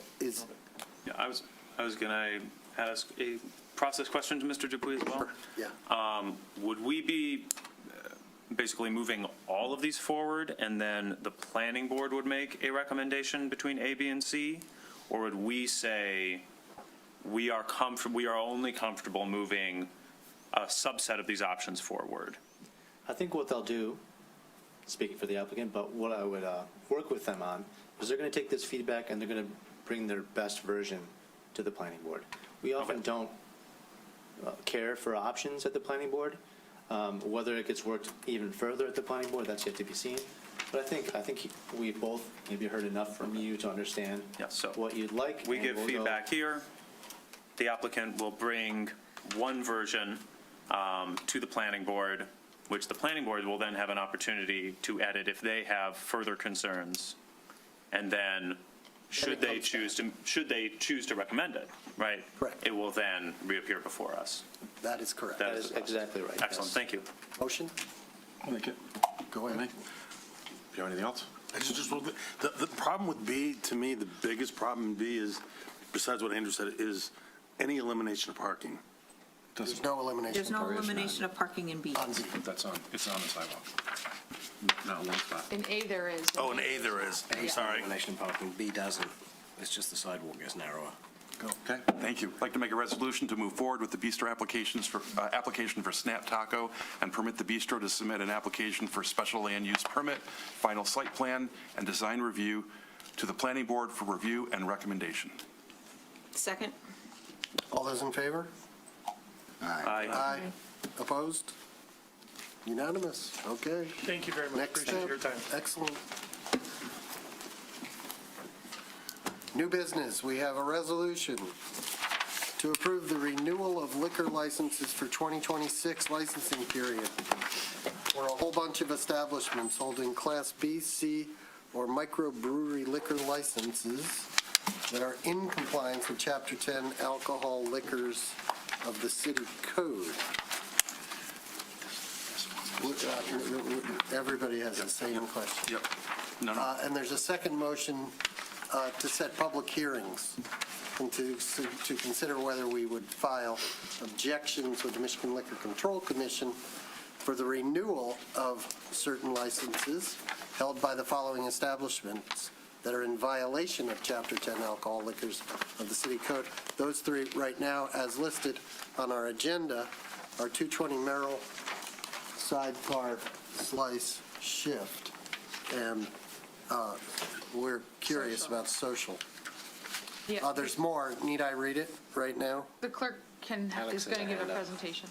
Okay, we're going to go to the city clerk. I do want to give an update. Social has paid up on everything, so they are good. So they are in the approval list. On your desks, you have the updated resolution. We have to do some looking because I think there was some late paperwork that hung up on Kaishan. So we're going to take a look at Kaishan in March, which their attorney is right there because he was concerned. But I think there was a late paperwork issue, and I want to make sure that everything is set. I did check the Treasury report, and they were good there, but I want to make sure all the i's are dotted and t's are crossed before we approve their license for the year. So there might be some other things to consider with how your license has transferred. Mr. Mayor, did the city clerk say that they paid it off? Is that the notion? Social is the Yeah, one social, that social. has no more outstanding issues. The Okay, only okay, outstanding got it. issues that remain, because all the Treasury issues have been resolved, all the planning, building department issues are taken care of, but based on some frequent contact with PD, the only ones that we were saying, if you want to talk about it, we can talk about it, would be 220 Slice Sidecar and Shift. So other than that, all the other liquor license are good to go. Staff recommends approval. But if you guys saw anything else in the reports that Right. raised a concern, you can also bring that up at this point in time. Okay. So can we get clarity about, The reason I'm here, so I'm David Draper on behalf of Gold Coin Inc. at 176 South Old Woodward. It was Sushi Japan Inc.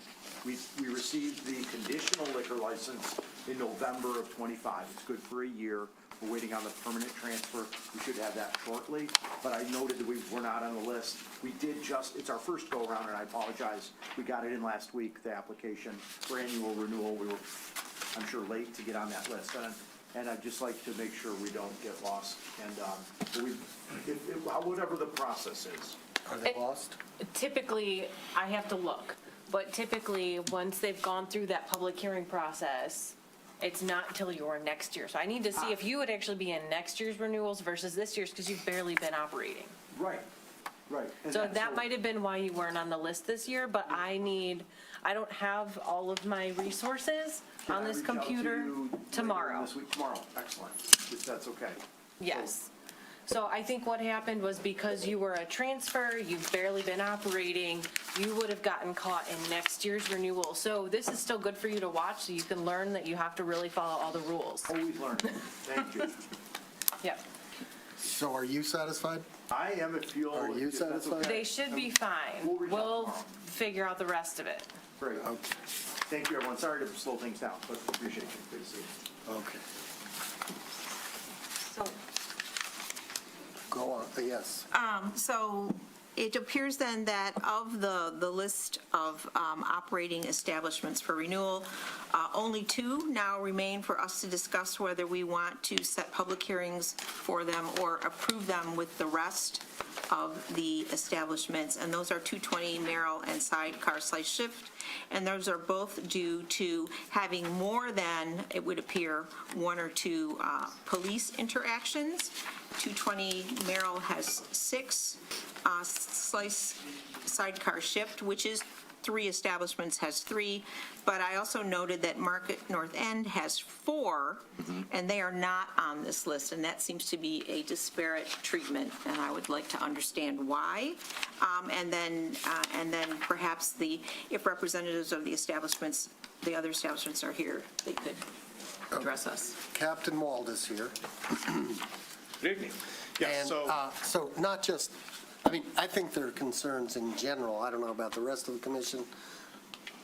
We like to hear a report from the police about our liquor establishments once a year, in addition to any particulars, and maybe sort of in relation to the report we got last year, right?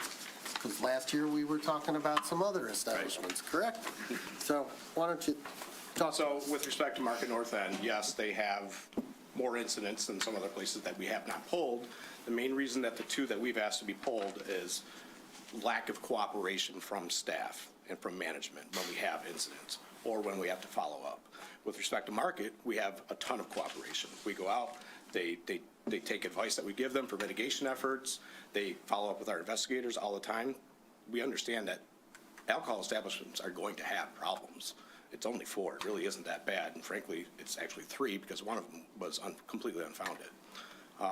With respect to Sidecar and 220, they are not doing that. They are kind of giving our investigators a runaround when we're trying to follow up on investigations. I know Zana in this hearing was pulled, twice in the past 2 years? They're not on here now. You saw in your report. Right. One significant incident, and that was it. They have taken almost all of our recommendations for mitigation. They have changed their screening procedures. I believe they pat down their patrons, especially on the weekends. So that has changed a lot of what goes on there. And if there is any follow-up that we need with their staff, it's immediate and it's complete. Well, that's good to hear. That's a great explanation. Thank you, Captain. I was very concerned last year. Yes, and very actually, heartened. They've done a 180. Are you still parking out in front every Saturday night? Pretty much. I mean, I don't know about parking, but we have a presence, yes, we do. If I may. Yes. I also want to point out for 220 that there's a treasury violation also. They've paid that. Is that's resolved? They paid that Okay, today, thank I you. think. All right. So has everyone's questions and concerns been addressed? Yes. 220, were they not on last year's list? I believe they were. What about the year before? I have a recollection of 220 being a frequent flyer.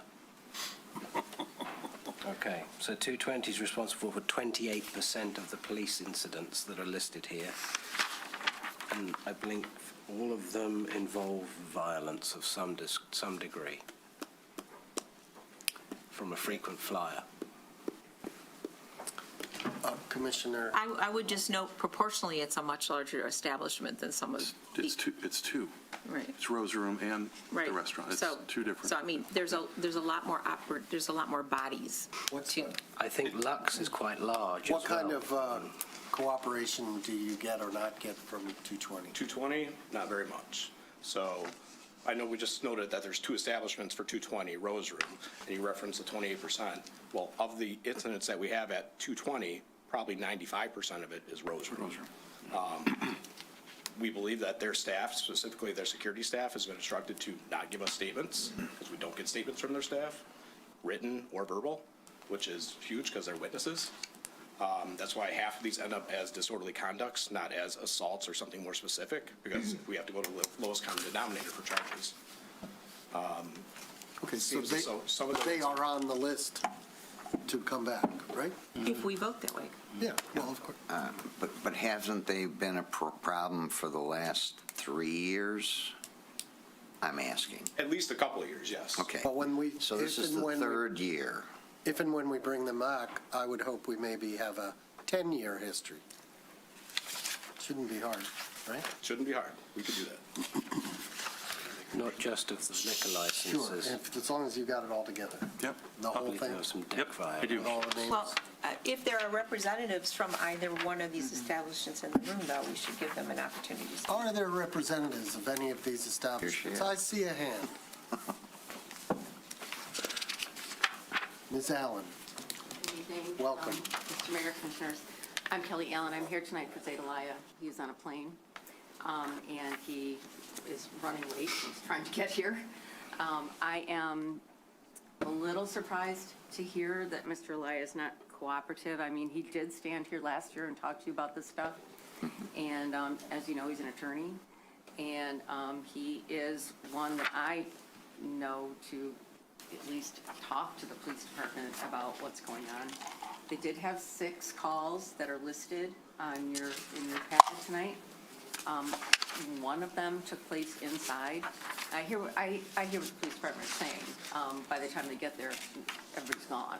And that is sort of what you're seeing, but they do have nicely dressed security people, people that are trying to keep order. And Zaid is real serious about this stuff. He's got a lot of establishments, and this is, his biggest one, and he lives here. So I would think that they've been licensed since 2020 under this ownership. They have one liquor violation with the state of Michigan very early on for, I think he did like a bottomless mimosa or something, pretty minor. And also, I know definitely that the police department has been in once, if not twice, in the past 12 months, doing what we call controlled buys. And I know for a fact that 220 passed their controlled buy, so that means they're not selling to minors. So what you're seeing is some rowdiness over there, I think. And I can tell where this is going, but I can also tell you that when Zaid understands, also I should say that they were under the belief, Zaid and his general counsel, that they were done once they paid the problem with the taxes, which they took care of. They did not realize that they were going to be on tonight for these police calls. The agenda was posted like Friday afternoon, and this is what I do, so I check everyone. And I got a hold of the people, both of my clients that are on here tonight, and neither one of them really were prepared to be here tonight, so that's why he's on a plane, or he would be here. My concern, which may be shared by other commissioners, is the police captain's assertion that staff at the Rose Room is not cooperating. So Zaid's assertions, I remember his several years when he comes and talks to us and says, you have my cell phone and call me if there's ever a problem. I feel like there needs to be some reconciliation between what you and he say and what Captain Wald has to say. Yes? The Rose Room has been a problem for many years. Well, people go there and consume alcohol. Go ahead. Okay. Anything further? Okay. I'd like to make a motion adopting a resolution to set up, wrong spot. I'd like to make a motion to adopting a resolution to approve the renewal of liquor licenses for the 2026 licensing period for the following establishments holding a Class B, Class C, or microbrewery liquor license that are in compliance with Chapter 10 alcoholic liquors of the City Code. Those include Adachi, Bell Bistro, Birmingham Pub, Big Rock Italian, Chop House, Churchill's Bistro, Employee Meal, Griffin Claw, Lincoln Hills, Salvatore Scalapini, Toast, Wilders, All Seasons, Bistro Joe's, Birmingham 8 Community House, Imagine Palladium, Hazel Ravines, Restoration Hardware, Lux Bar and Grill, Lincoln Yard, Tallulah, Social Kitchen, Bella Piatti, Brooklyn Pizza, El Fiore, Dick O'Dowd's, Fleming's, Hyde Park, Market North End, Springdale, Daxton Hotel, Townsend Hotel, Townhouse, Casa Pernoy, Birmingham Sushi, Cafe, Ellie's Mediterranean, Forest Grill, La Strada, Phoenicia, Streetside Seafood, Terra Kitchen, Whistle Stop, and Zana.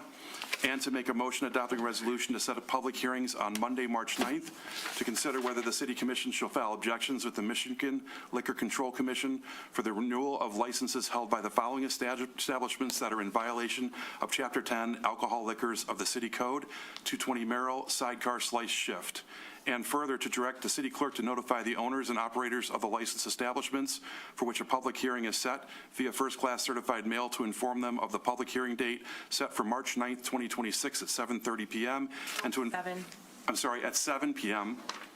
March 9th at 7 p.m. and to inform them that they may submit any written material for consideration by the City Commission prior to or at the time of public hearing, that the licensee or counsel of licensee may appear at the hearing in person or via Zoom, and that the licensee or counsel of licensee may present witnesses or written evidence for the City Commission to consider at the public hearing.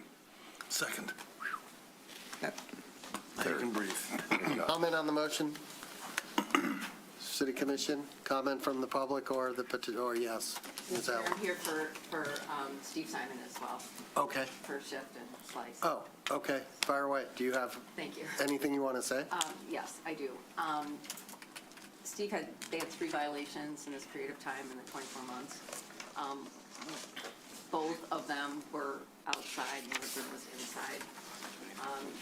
I think, I'm actually surprised here as well that the police department say that Steve Simon is not cooperative.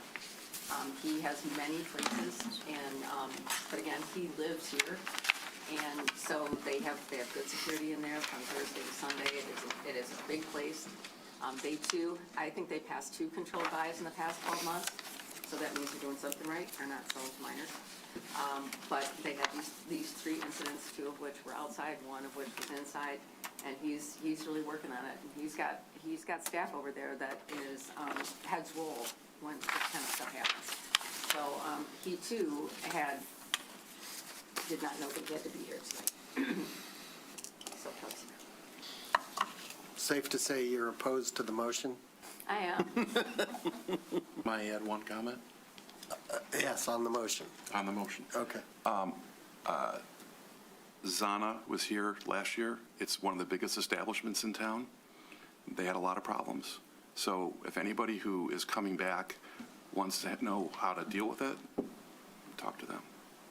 Well, and I would add, they didn't come tonight. They'll have the opportunity to come to the hearing, and so will you, I'm sure.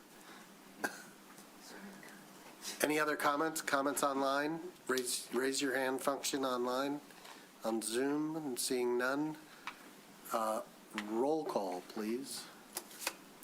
Commissioner Kolb, Yes. Commissioner Kozowski, Yes. Commissioner Treeslaw, Yes. Mayor Pro Tem Love, Yes. Commissioner Host, Yes. Commissioner Ballard, Yes. Commissioner Haig. Yes. Great.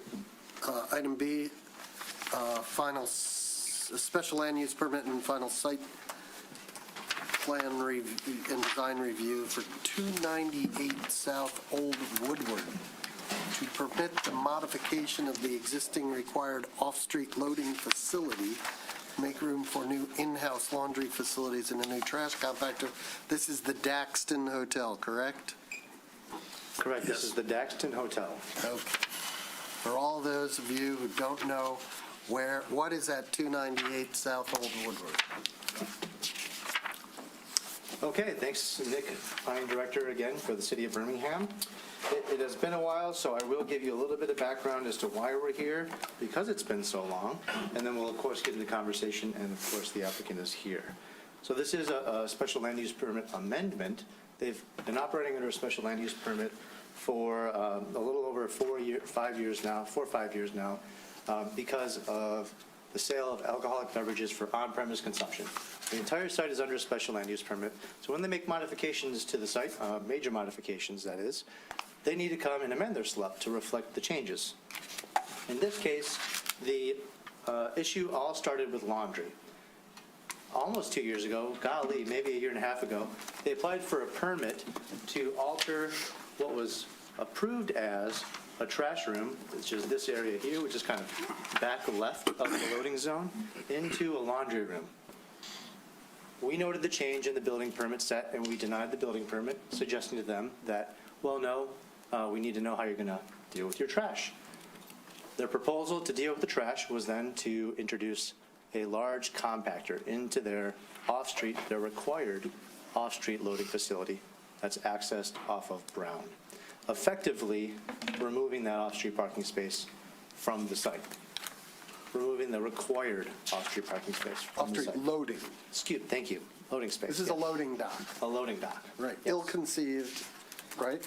Yes, very challenging to get into. It does meet the very bare minimum requirements, 14 by 12 by 20.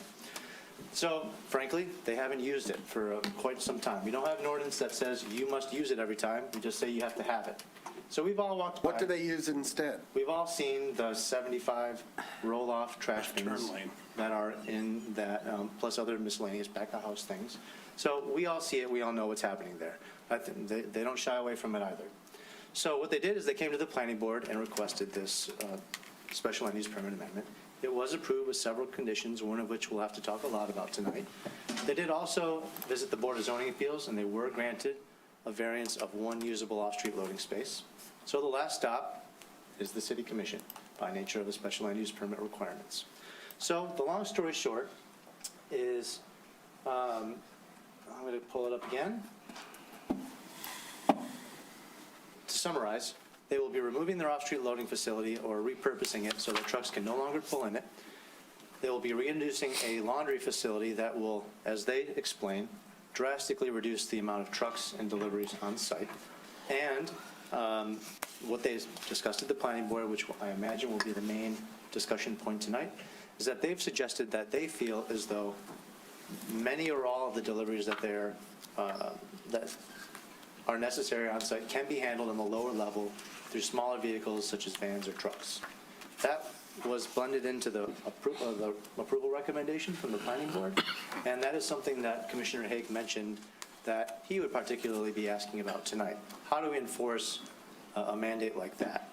So I usually admit when I have a very unsatisfactory answer, and I think I've brought you another one. I have had conversations with police and code enforcement. We have police, we have code enforcement. And the answer is, we're probably not going to be able to enforce it on any sort of regular basis. Of course, if we see something, if they're violating any traffic laws, of course.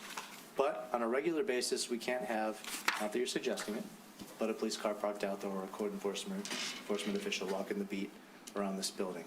So at a certain point, I think we can either do one of two things: discuss that approval condition, since you do have the final say in what goes in the contract and the resolution. I think the applicant has brought up a little bit of information, because I did give them a heads up that this would be a discussion point, and maybe see where the conversation goes. The last thing, since I forgot to mention, way back when we postponed this, adjourned it, excuse me, you did require that the applicant pay the cost of renoticing. We did get those final costs from our providers. We did invoice the applicant last week. I did check today, and it has not been paid yet. However, they could have sent a check that just hasn't arrived. So I invite you to ask them a little bit more as to whether or not they've cut the check or paid as they come up here. But other than that, I'm happy to answer questions. Oh. Yep. With the new agenda software, we forgot to format this. This item and the next item are public hearings, so we should open and close. Well, I will open the public hearing at 8:08 p.m. We have had a presentation, which I don't think we need to repeat. Is there anyone in the public or online, and that would include the petitioner, who would like to make a comment? Mayor Baylor, it is appropriate for staff and the applicant to complete their full presentation before entertaining comments and/or questions from the public to satisfy the public hearing. It is important that you opened it, and thank you for doing that. But they need to make the presentation so that the public knows what And they're I did commenting invite on. the petitioner. Yeah, and they may make their presentation as well. Once they've completed their work, then we it's can time for the public. And the key is it's not time for commission, just public. Right. Thank you. So would the petitioner like to join the party?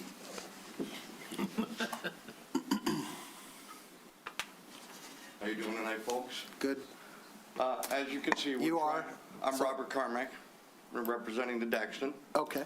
So, as you can see, we're wanting to eliminate the supposed truck dock by putting in our trash compactor to remove our trash room and put an in-site laundry facility in its place, which will reduce dramatic deliveries. We're doing 3 to 5 deliveries a week just in laundry. And then we're going to reduce the deliveries out on the street by having vans come down to our lower deck, come into their service elevator, and we bring it up into the facility at that point. The second part, are you doing that? May I ask a question? Mm-hmm. Okay. That's not part of the laundry thing. That's a whole nother concession you've made Correct. apparently to concerns that there are a lot of trucks out front, right? Yes, sir. Okay. Just wanted to be clear that that was a separate issue. That is correct. Okay, thank you. Okay, is that That's it. the extent of your, thank you. Appreciate your brevity. Now may I ask for comments from the public? Are you done? Yes. Thank you. Anybody in the public have a comment? No. Seeing none. Anyone online have any comment? See no one online. With that, I will close the public hearing at 8:10 and see if there's any comment from the city commission. Yes, Mayor, Commissioner Long. I would like, if Mr. Carmack could address how they're going to notify or constrain their vendors to do deliveries by van to the lower level. Is that going to be added to the purchase agreements? And are they going to do a notice? How is that going to work so that is practicable? It's something we've already put in place with our vendors, and they're already doing that as now. We're telling them, because they're bringing in multiple more deliveries down to the lower deck to stop one delivery a week for our food and whatnot. So that's already in place now. Does that satisfy you? Okay. Here's what I'd say is a good answer, but it's not practically true. There are almost daily, when I leave and walk into town, there are 2 or 3, and I'm not sure if people supplying the hotel or people setting up events. It might be. They're unloading speakers and unloading the stage and unloading flowers, and that left turn lane is end to end. And now, if you turn right, if you come down Brown and turn right, that's become a drop-off point for RH, where cars are stopping in the lane, and you can't, if you want to get around and keep moving, you can't go into the left turn lane because there's trucks parked there. You'd hit them first.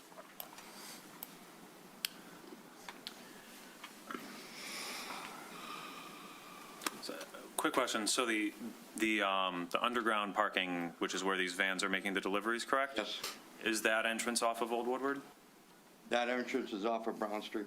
That entrance is off of Brown Street, okay, Yes, so sir. that is by, That's right after the loading dock entrance. okay, so so the vans will not be stopping on Old Woodward to make turns into, good. If I may, Commissioner Kozlowski, they Yes. do exit, though, off onto Old Woodward? Okay. That is correct. I think I'm less concerned about the exiting. And then we're saying we don't really have an obvious mechanism to enforce this.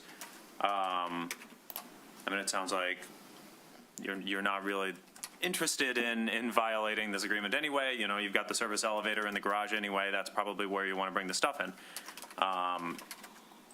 And is the reason we don't have an enforcement mechanism that we don't want to have like a human sitting out there watching all the time? Like, could we just string up a camera there, and if complaints come in, we check the footage and see if something's going on? I suppose I would suggest to you that it would be, should there be a problem, complaint-based.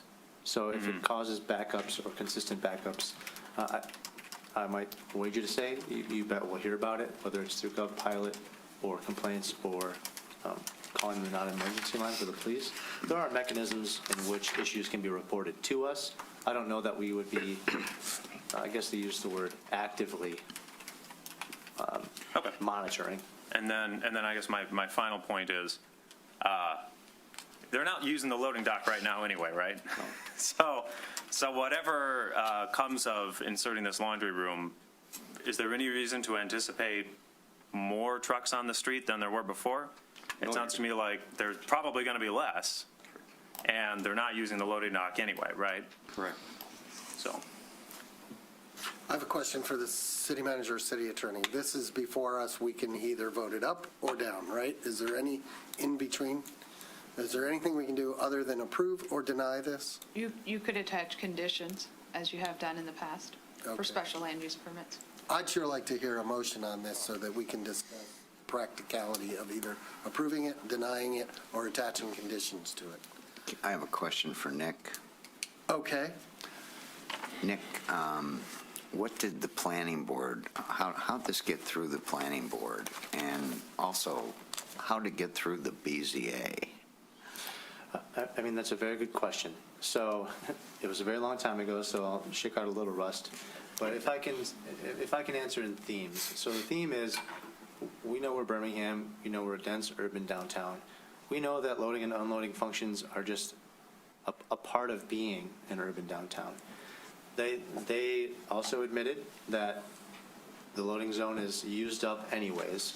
So with the concession, if you will call it a concession, that the Daxton will direct smaller vans and trucks to the lower level, they didn't find any site plan or special land use permit condition that they felt necessitated a denial.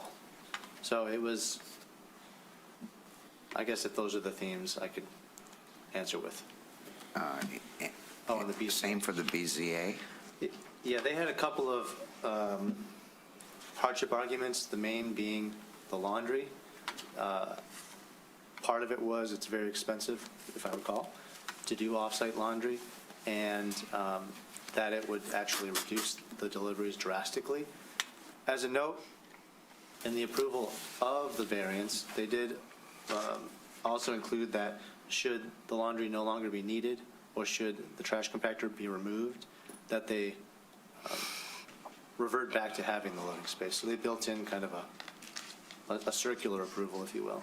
So should they no longer need the condition that they have now, they'd like that to be remade into a loading space. It was a long meeting, though. There was a lot of discussion. And it didn't affect anything else inside of, like, we couldn't turn that space into rooms or whatnot either. Yeah, thank you very much. Yeah. Their hardship was there's no other place to do it on site. There was no other place to put the laundry. May I make a motion? Mayor Pro Tem. I'd like to make a motion adopting a resolution to approve the special land use permit amendment and final site plan design review application for 298 South Old Woodward to permit the modification of the existing required off-street loading facility to make room for new in-house laundry facilities and a new trash compactor. Second. Motion second. Discussion. Yeah. Okay, you spoke. Hold on. Did you have something you wanted to say? No, I just wanted to I say, had two make one questions. comment. He made the motion. He gets to talk. This comes up again next year, right? The SLUP? No. No. Can it come up next year? If you attach a condition, I guess. Because I like the idea that we're removing trucks. I would like to send the message that if they're having deliveries, if they can also try, obviously, I understand they can't do every delivery that way, but if they could use large vans for deliveries as well to cut down even further, understanding that there may be times when they need a larger truck or what have you, and they're going to be where they're going to be, I would like to see this implemented. I would like to see a review of it in 12 months and see where we're at. Review the SLUP or review perhaps complaints or? Complaints, yeah. Or, there's a presumption here that parking in that middle lane is illegal. Well, I hate to say this, but when the road was designed, that was one of the things that was specifically discussed, that it would provide a little bit of relief from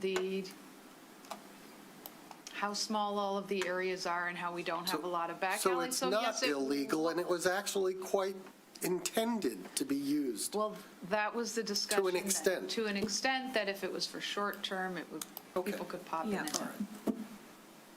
Yes. So I understand that the use of the central lane is better than blocking traffic, which was the condition that existed before there was the central lane. And I understand that the loading dock is, in all practicality, not being used, so that approving this SLUP improves the condition. I am concerned about the event answer you gave, though. Yeah, they're events. Is there a way, and Daxton does a lot of events, and they do a lot of large 300-people events, and we talked about valet and all that stuff. Is there a way to talk to the event vendors and tell them also that you're discouraging large trucks in the center lane? Yeah, we could put that in our language in our contracts, most definitely. So are you willing to do that? Yes.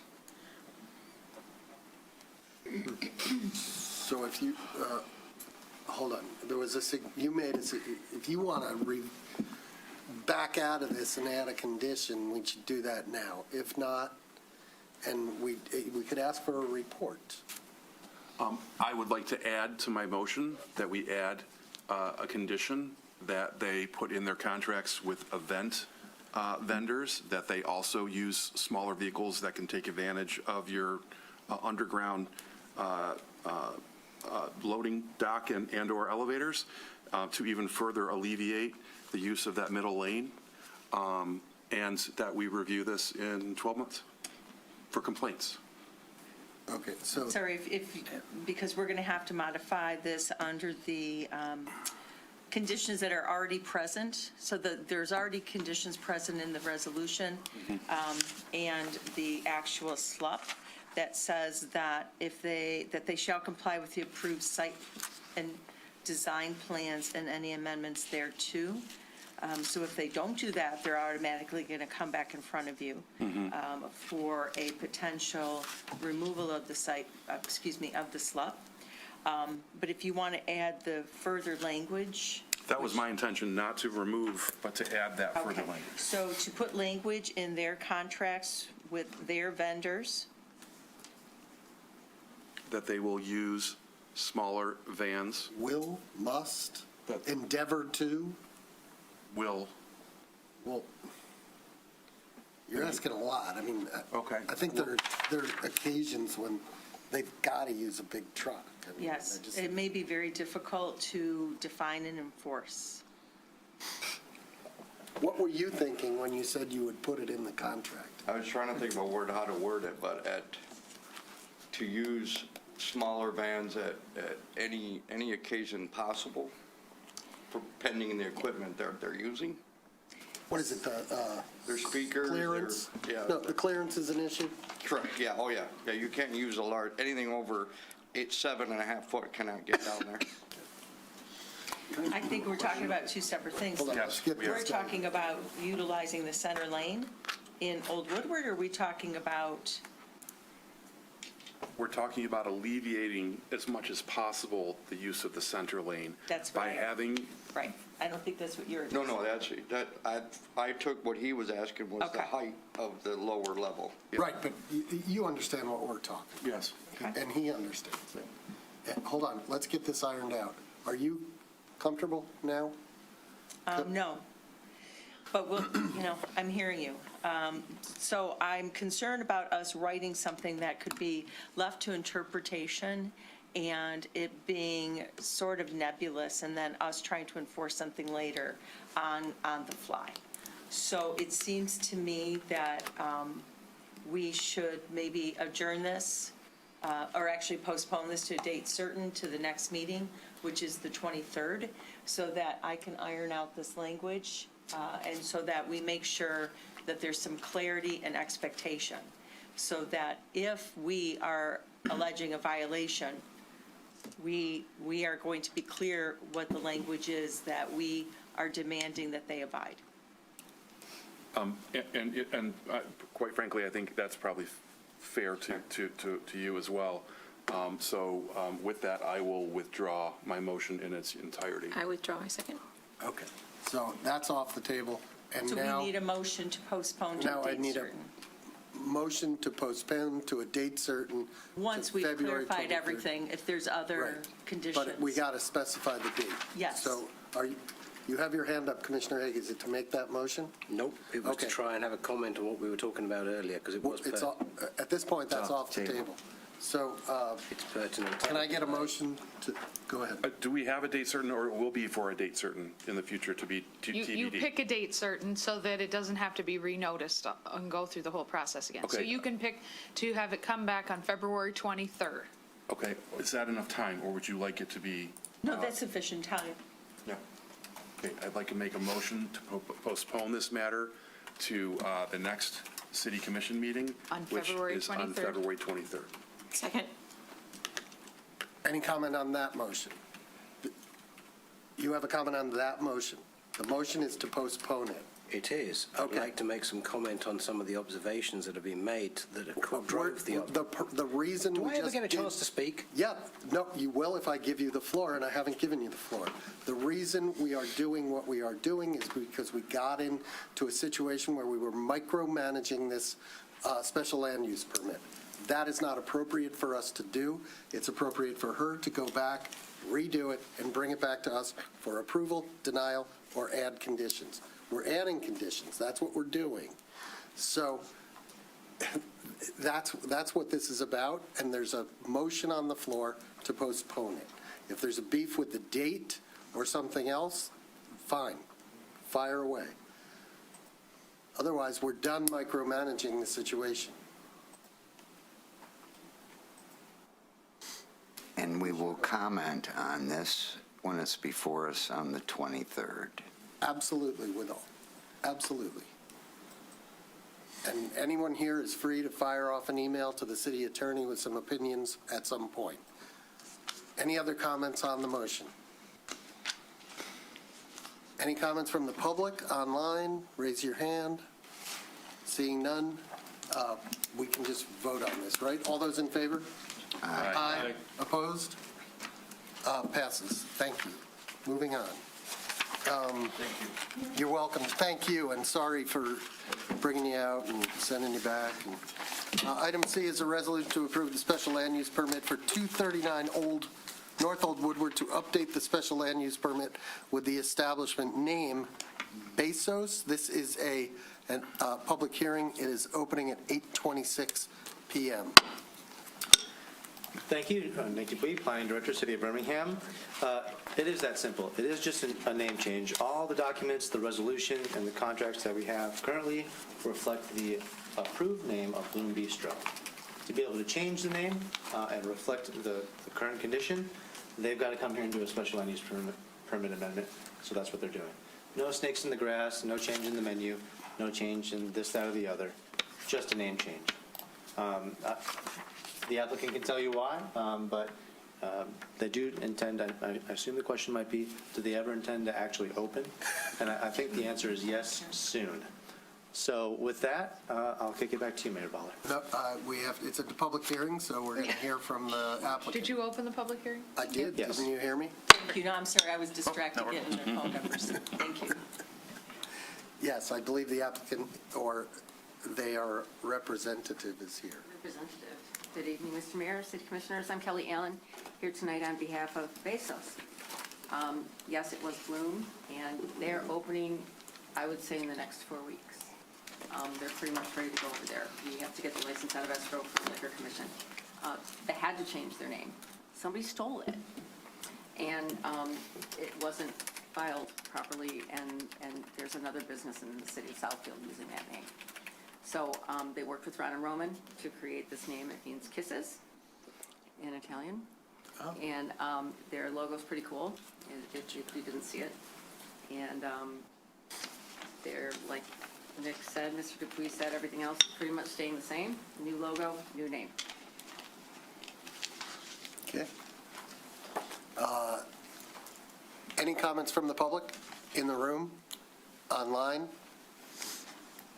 Nope, seeing none. Close the public hearing at 8:28 p.m. Motion? Comments? Motion?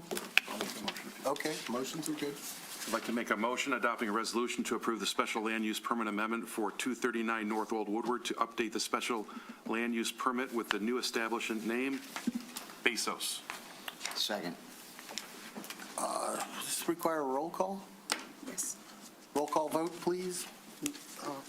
Commissioner Cole? Yes. Mayor Baller? Yes? Commissioner Haig? Yes. Commissioner Therese Long? Yes. Mayor Pro Tem Long? Yes. Commissioner Host? Yes. Commissioner Kozlowski? Yes. Excellent, thank you. We have now commission items for future discussion. Motions required to bring up the item for future discussion at the next reasonable agenda. No discussion on the topic, or not much, will happen tonight. We have none. We have none. Wow. We're giving you a break. Moving along, commission discussion on items from a prior meeting. Nothing is listed. Occasionally, we bring something up. Does anybody? None? Okay, good. We now move to a resolution to meet in closed session. Rather than reading it twice, may I have a motion? Sure. I move to meet in closed session pursuant to MCL 15268, Section 81E of the Open Meetings Act, to discuss pending litigation entitled The City of Birmingham v. the Community House Association, Birmingham, Michigan, Oakland County Circuit Business Court Case Number 2025-219218, CB Honorable Michael Warren. Second. Roll call, please. Commissioner Cole? Yes. Commissioner Hayes? Recused. Commissioner Kozowski? Yes. Mayor Pro Tem Long? Yes. Commissioner Host? Yes. Mayor Valor? Yes. Commissioner Treesel? Yes.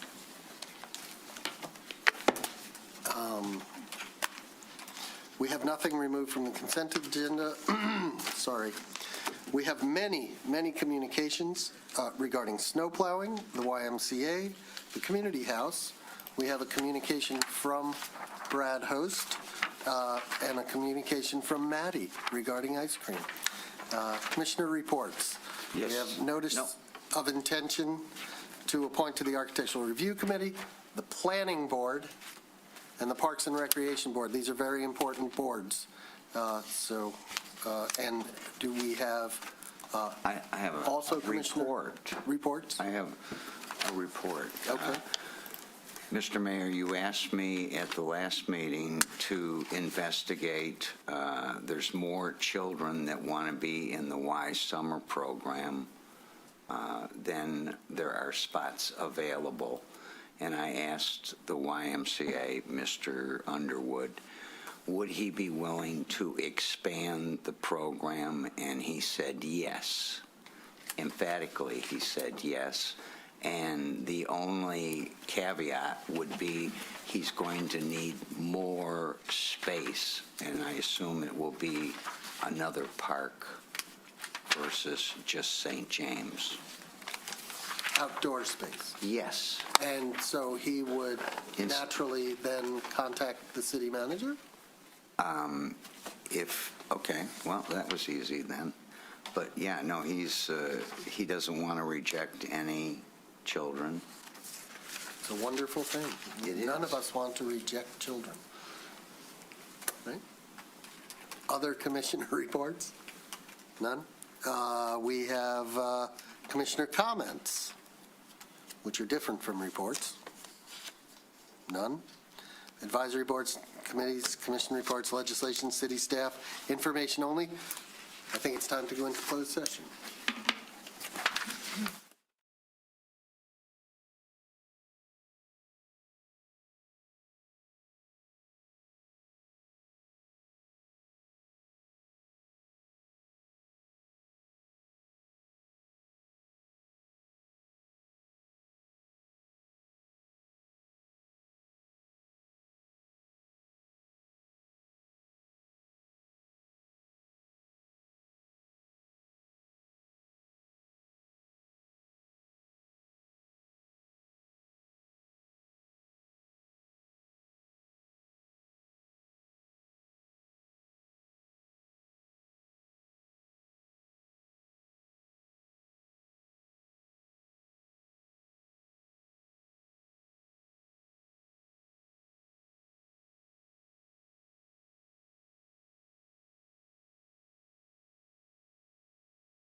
Recording? Okay, we're back. Do I need to gavel us back? I gavelled us back. We just emerged from a closed session for an attorney-client privilege discussion of the City of Birmingham versus the Community House Association, which is the city's lawsuit seeking to halt the sale of the community house and enforce the deed restrictions and uses that the original owners placed on the property. I want to give the community an update. Last week, city officials and members of our legal team met with the CEO and legal counsel of the prospective buyer. The city had presented in advance what it believes necessary for compliance with the deed restrictions and to protect the community's interest in the community house. Essentially, a rough draft of the city's vision for what the community house should be under any ownership. The buyer gave us some insight into what it envisions for use of the building at 380 South Bates Street. As a result of the discussion, we all feel confident in saying that all of the participants on both sides would agree that while there was some overlap between the two visions, much more discussion and movement would be necessary for all to feel comfortably aligned. In the meantime, we intend to pursue our case in court, again, to ensure that any future use of the property complies with the deed restrictions that the original owners placed on the property.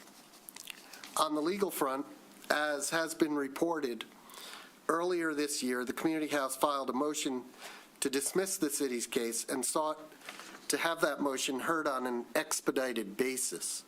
The court denied that request and sanctioned the Community House for failing to comply with court rules. The city and the Community House have agreed on the amount of the sanction, and upon payment of same, that will resolve that issue. The parties also met with the court on Friday, and the judge advised that he will soon be entering a schedule for the progression of the city's lawsuit and advised the parties that the Community House's motion to dismiss will not be heard until sometime after June of this year. In the meantime, while we continue to seek a possible resolution, the city will continue to pursue its case to ensure that the deed restrictions and use restrictions are complied with. The city will begin the process of seeking documents and information from the Community House about its past and current plans and actions that led to the current situation. We want to reiterate that the city believes it has acted in good faith since the announcement of a potential sale. With our lawsuit, again, we are seeking to protect the community's undeniable interest in the building and ensure that the deed restrictions and use restrictions placed on the property by the prior owner are complied with. We believe the deed and founding documents are clear. They're intended to provide a city of 4.8 square miles with a physical community center in perpetuity to serve its civic, social, and philanthropic needs of all the city's residents. To review our good faith efforts, we've made numerous offers to sit down with the Community House with or without attorneys present. We have offered to assume the organization's obligations. In addition, we have stated that if the city were to obtain control of the building, we would work to minimize disruption to the early childhood center and to scheduled events in the banquet facilities. In response to these efforts, we were told to submit a purchase offer, and when we requested access to tour the building in order to evaluate it and make that offer, that request was denied. Further progress requires cooperation from the Community House management and board. Excuse me. To those in the community seeing win-win or win-win-win solutions, we say this: that's not our goal. Our focus is singular. It is not the city's role to help the Community House Association form its new foundation. It's not our role to assist a buyer in acquiring a piece of property unless that buyer is able to fulfill and follow the deed restrictions, which are a legally mandated mission that was placed on the property by the prior owners before they donated the property. The city and the city commission want to assure and preserve a 100-year-old institution that belongs to the community and must remain, as its founders intended, as a home for the social, civic, and philanthropic activity in the city of Birmingham. The city's position is that direct negotiations are the most effective way to resolve the current litigation. Those negotiations have not occurred. One more thing. To date, the city has limited its public statements and relied primarily on its legal filings, but we are committed to communicating thoughtfully with residents while remaining respectful of the court process and the parties involved. Thank you. Motion to adjourn. Second. Adjourned.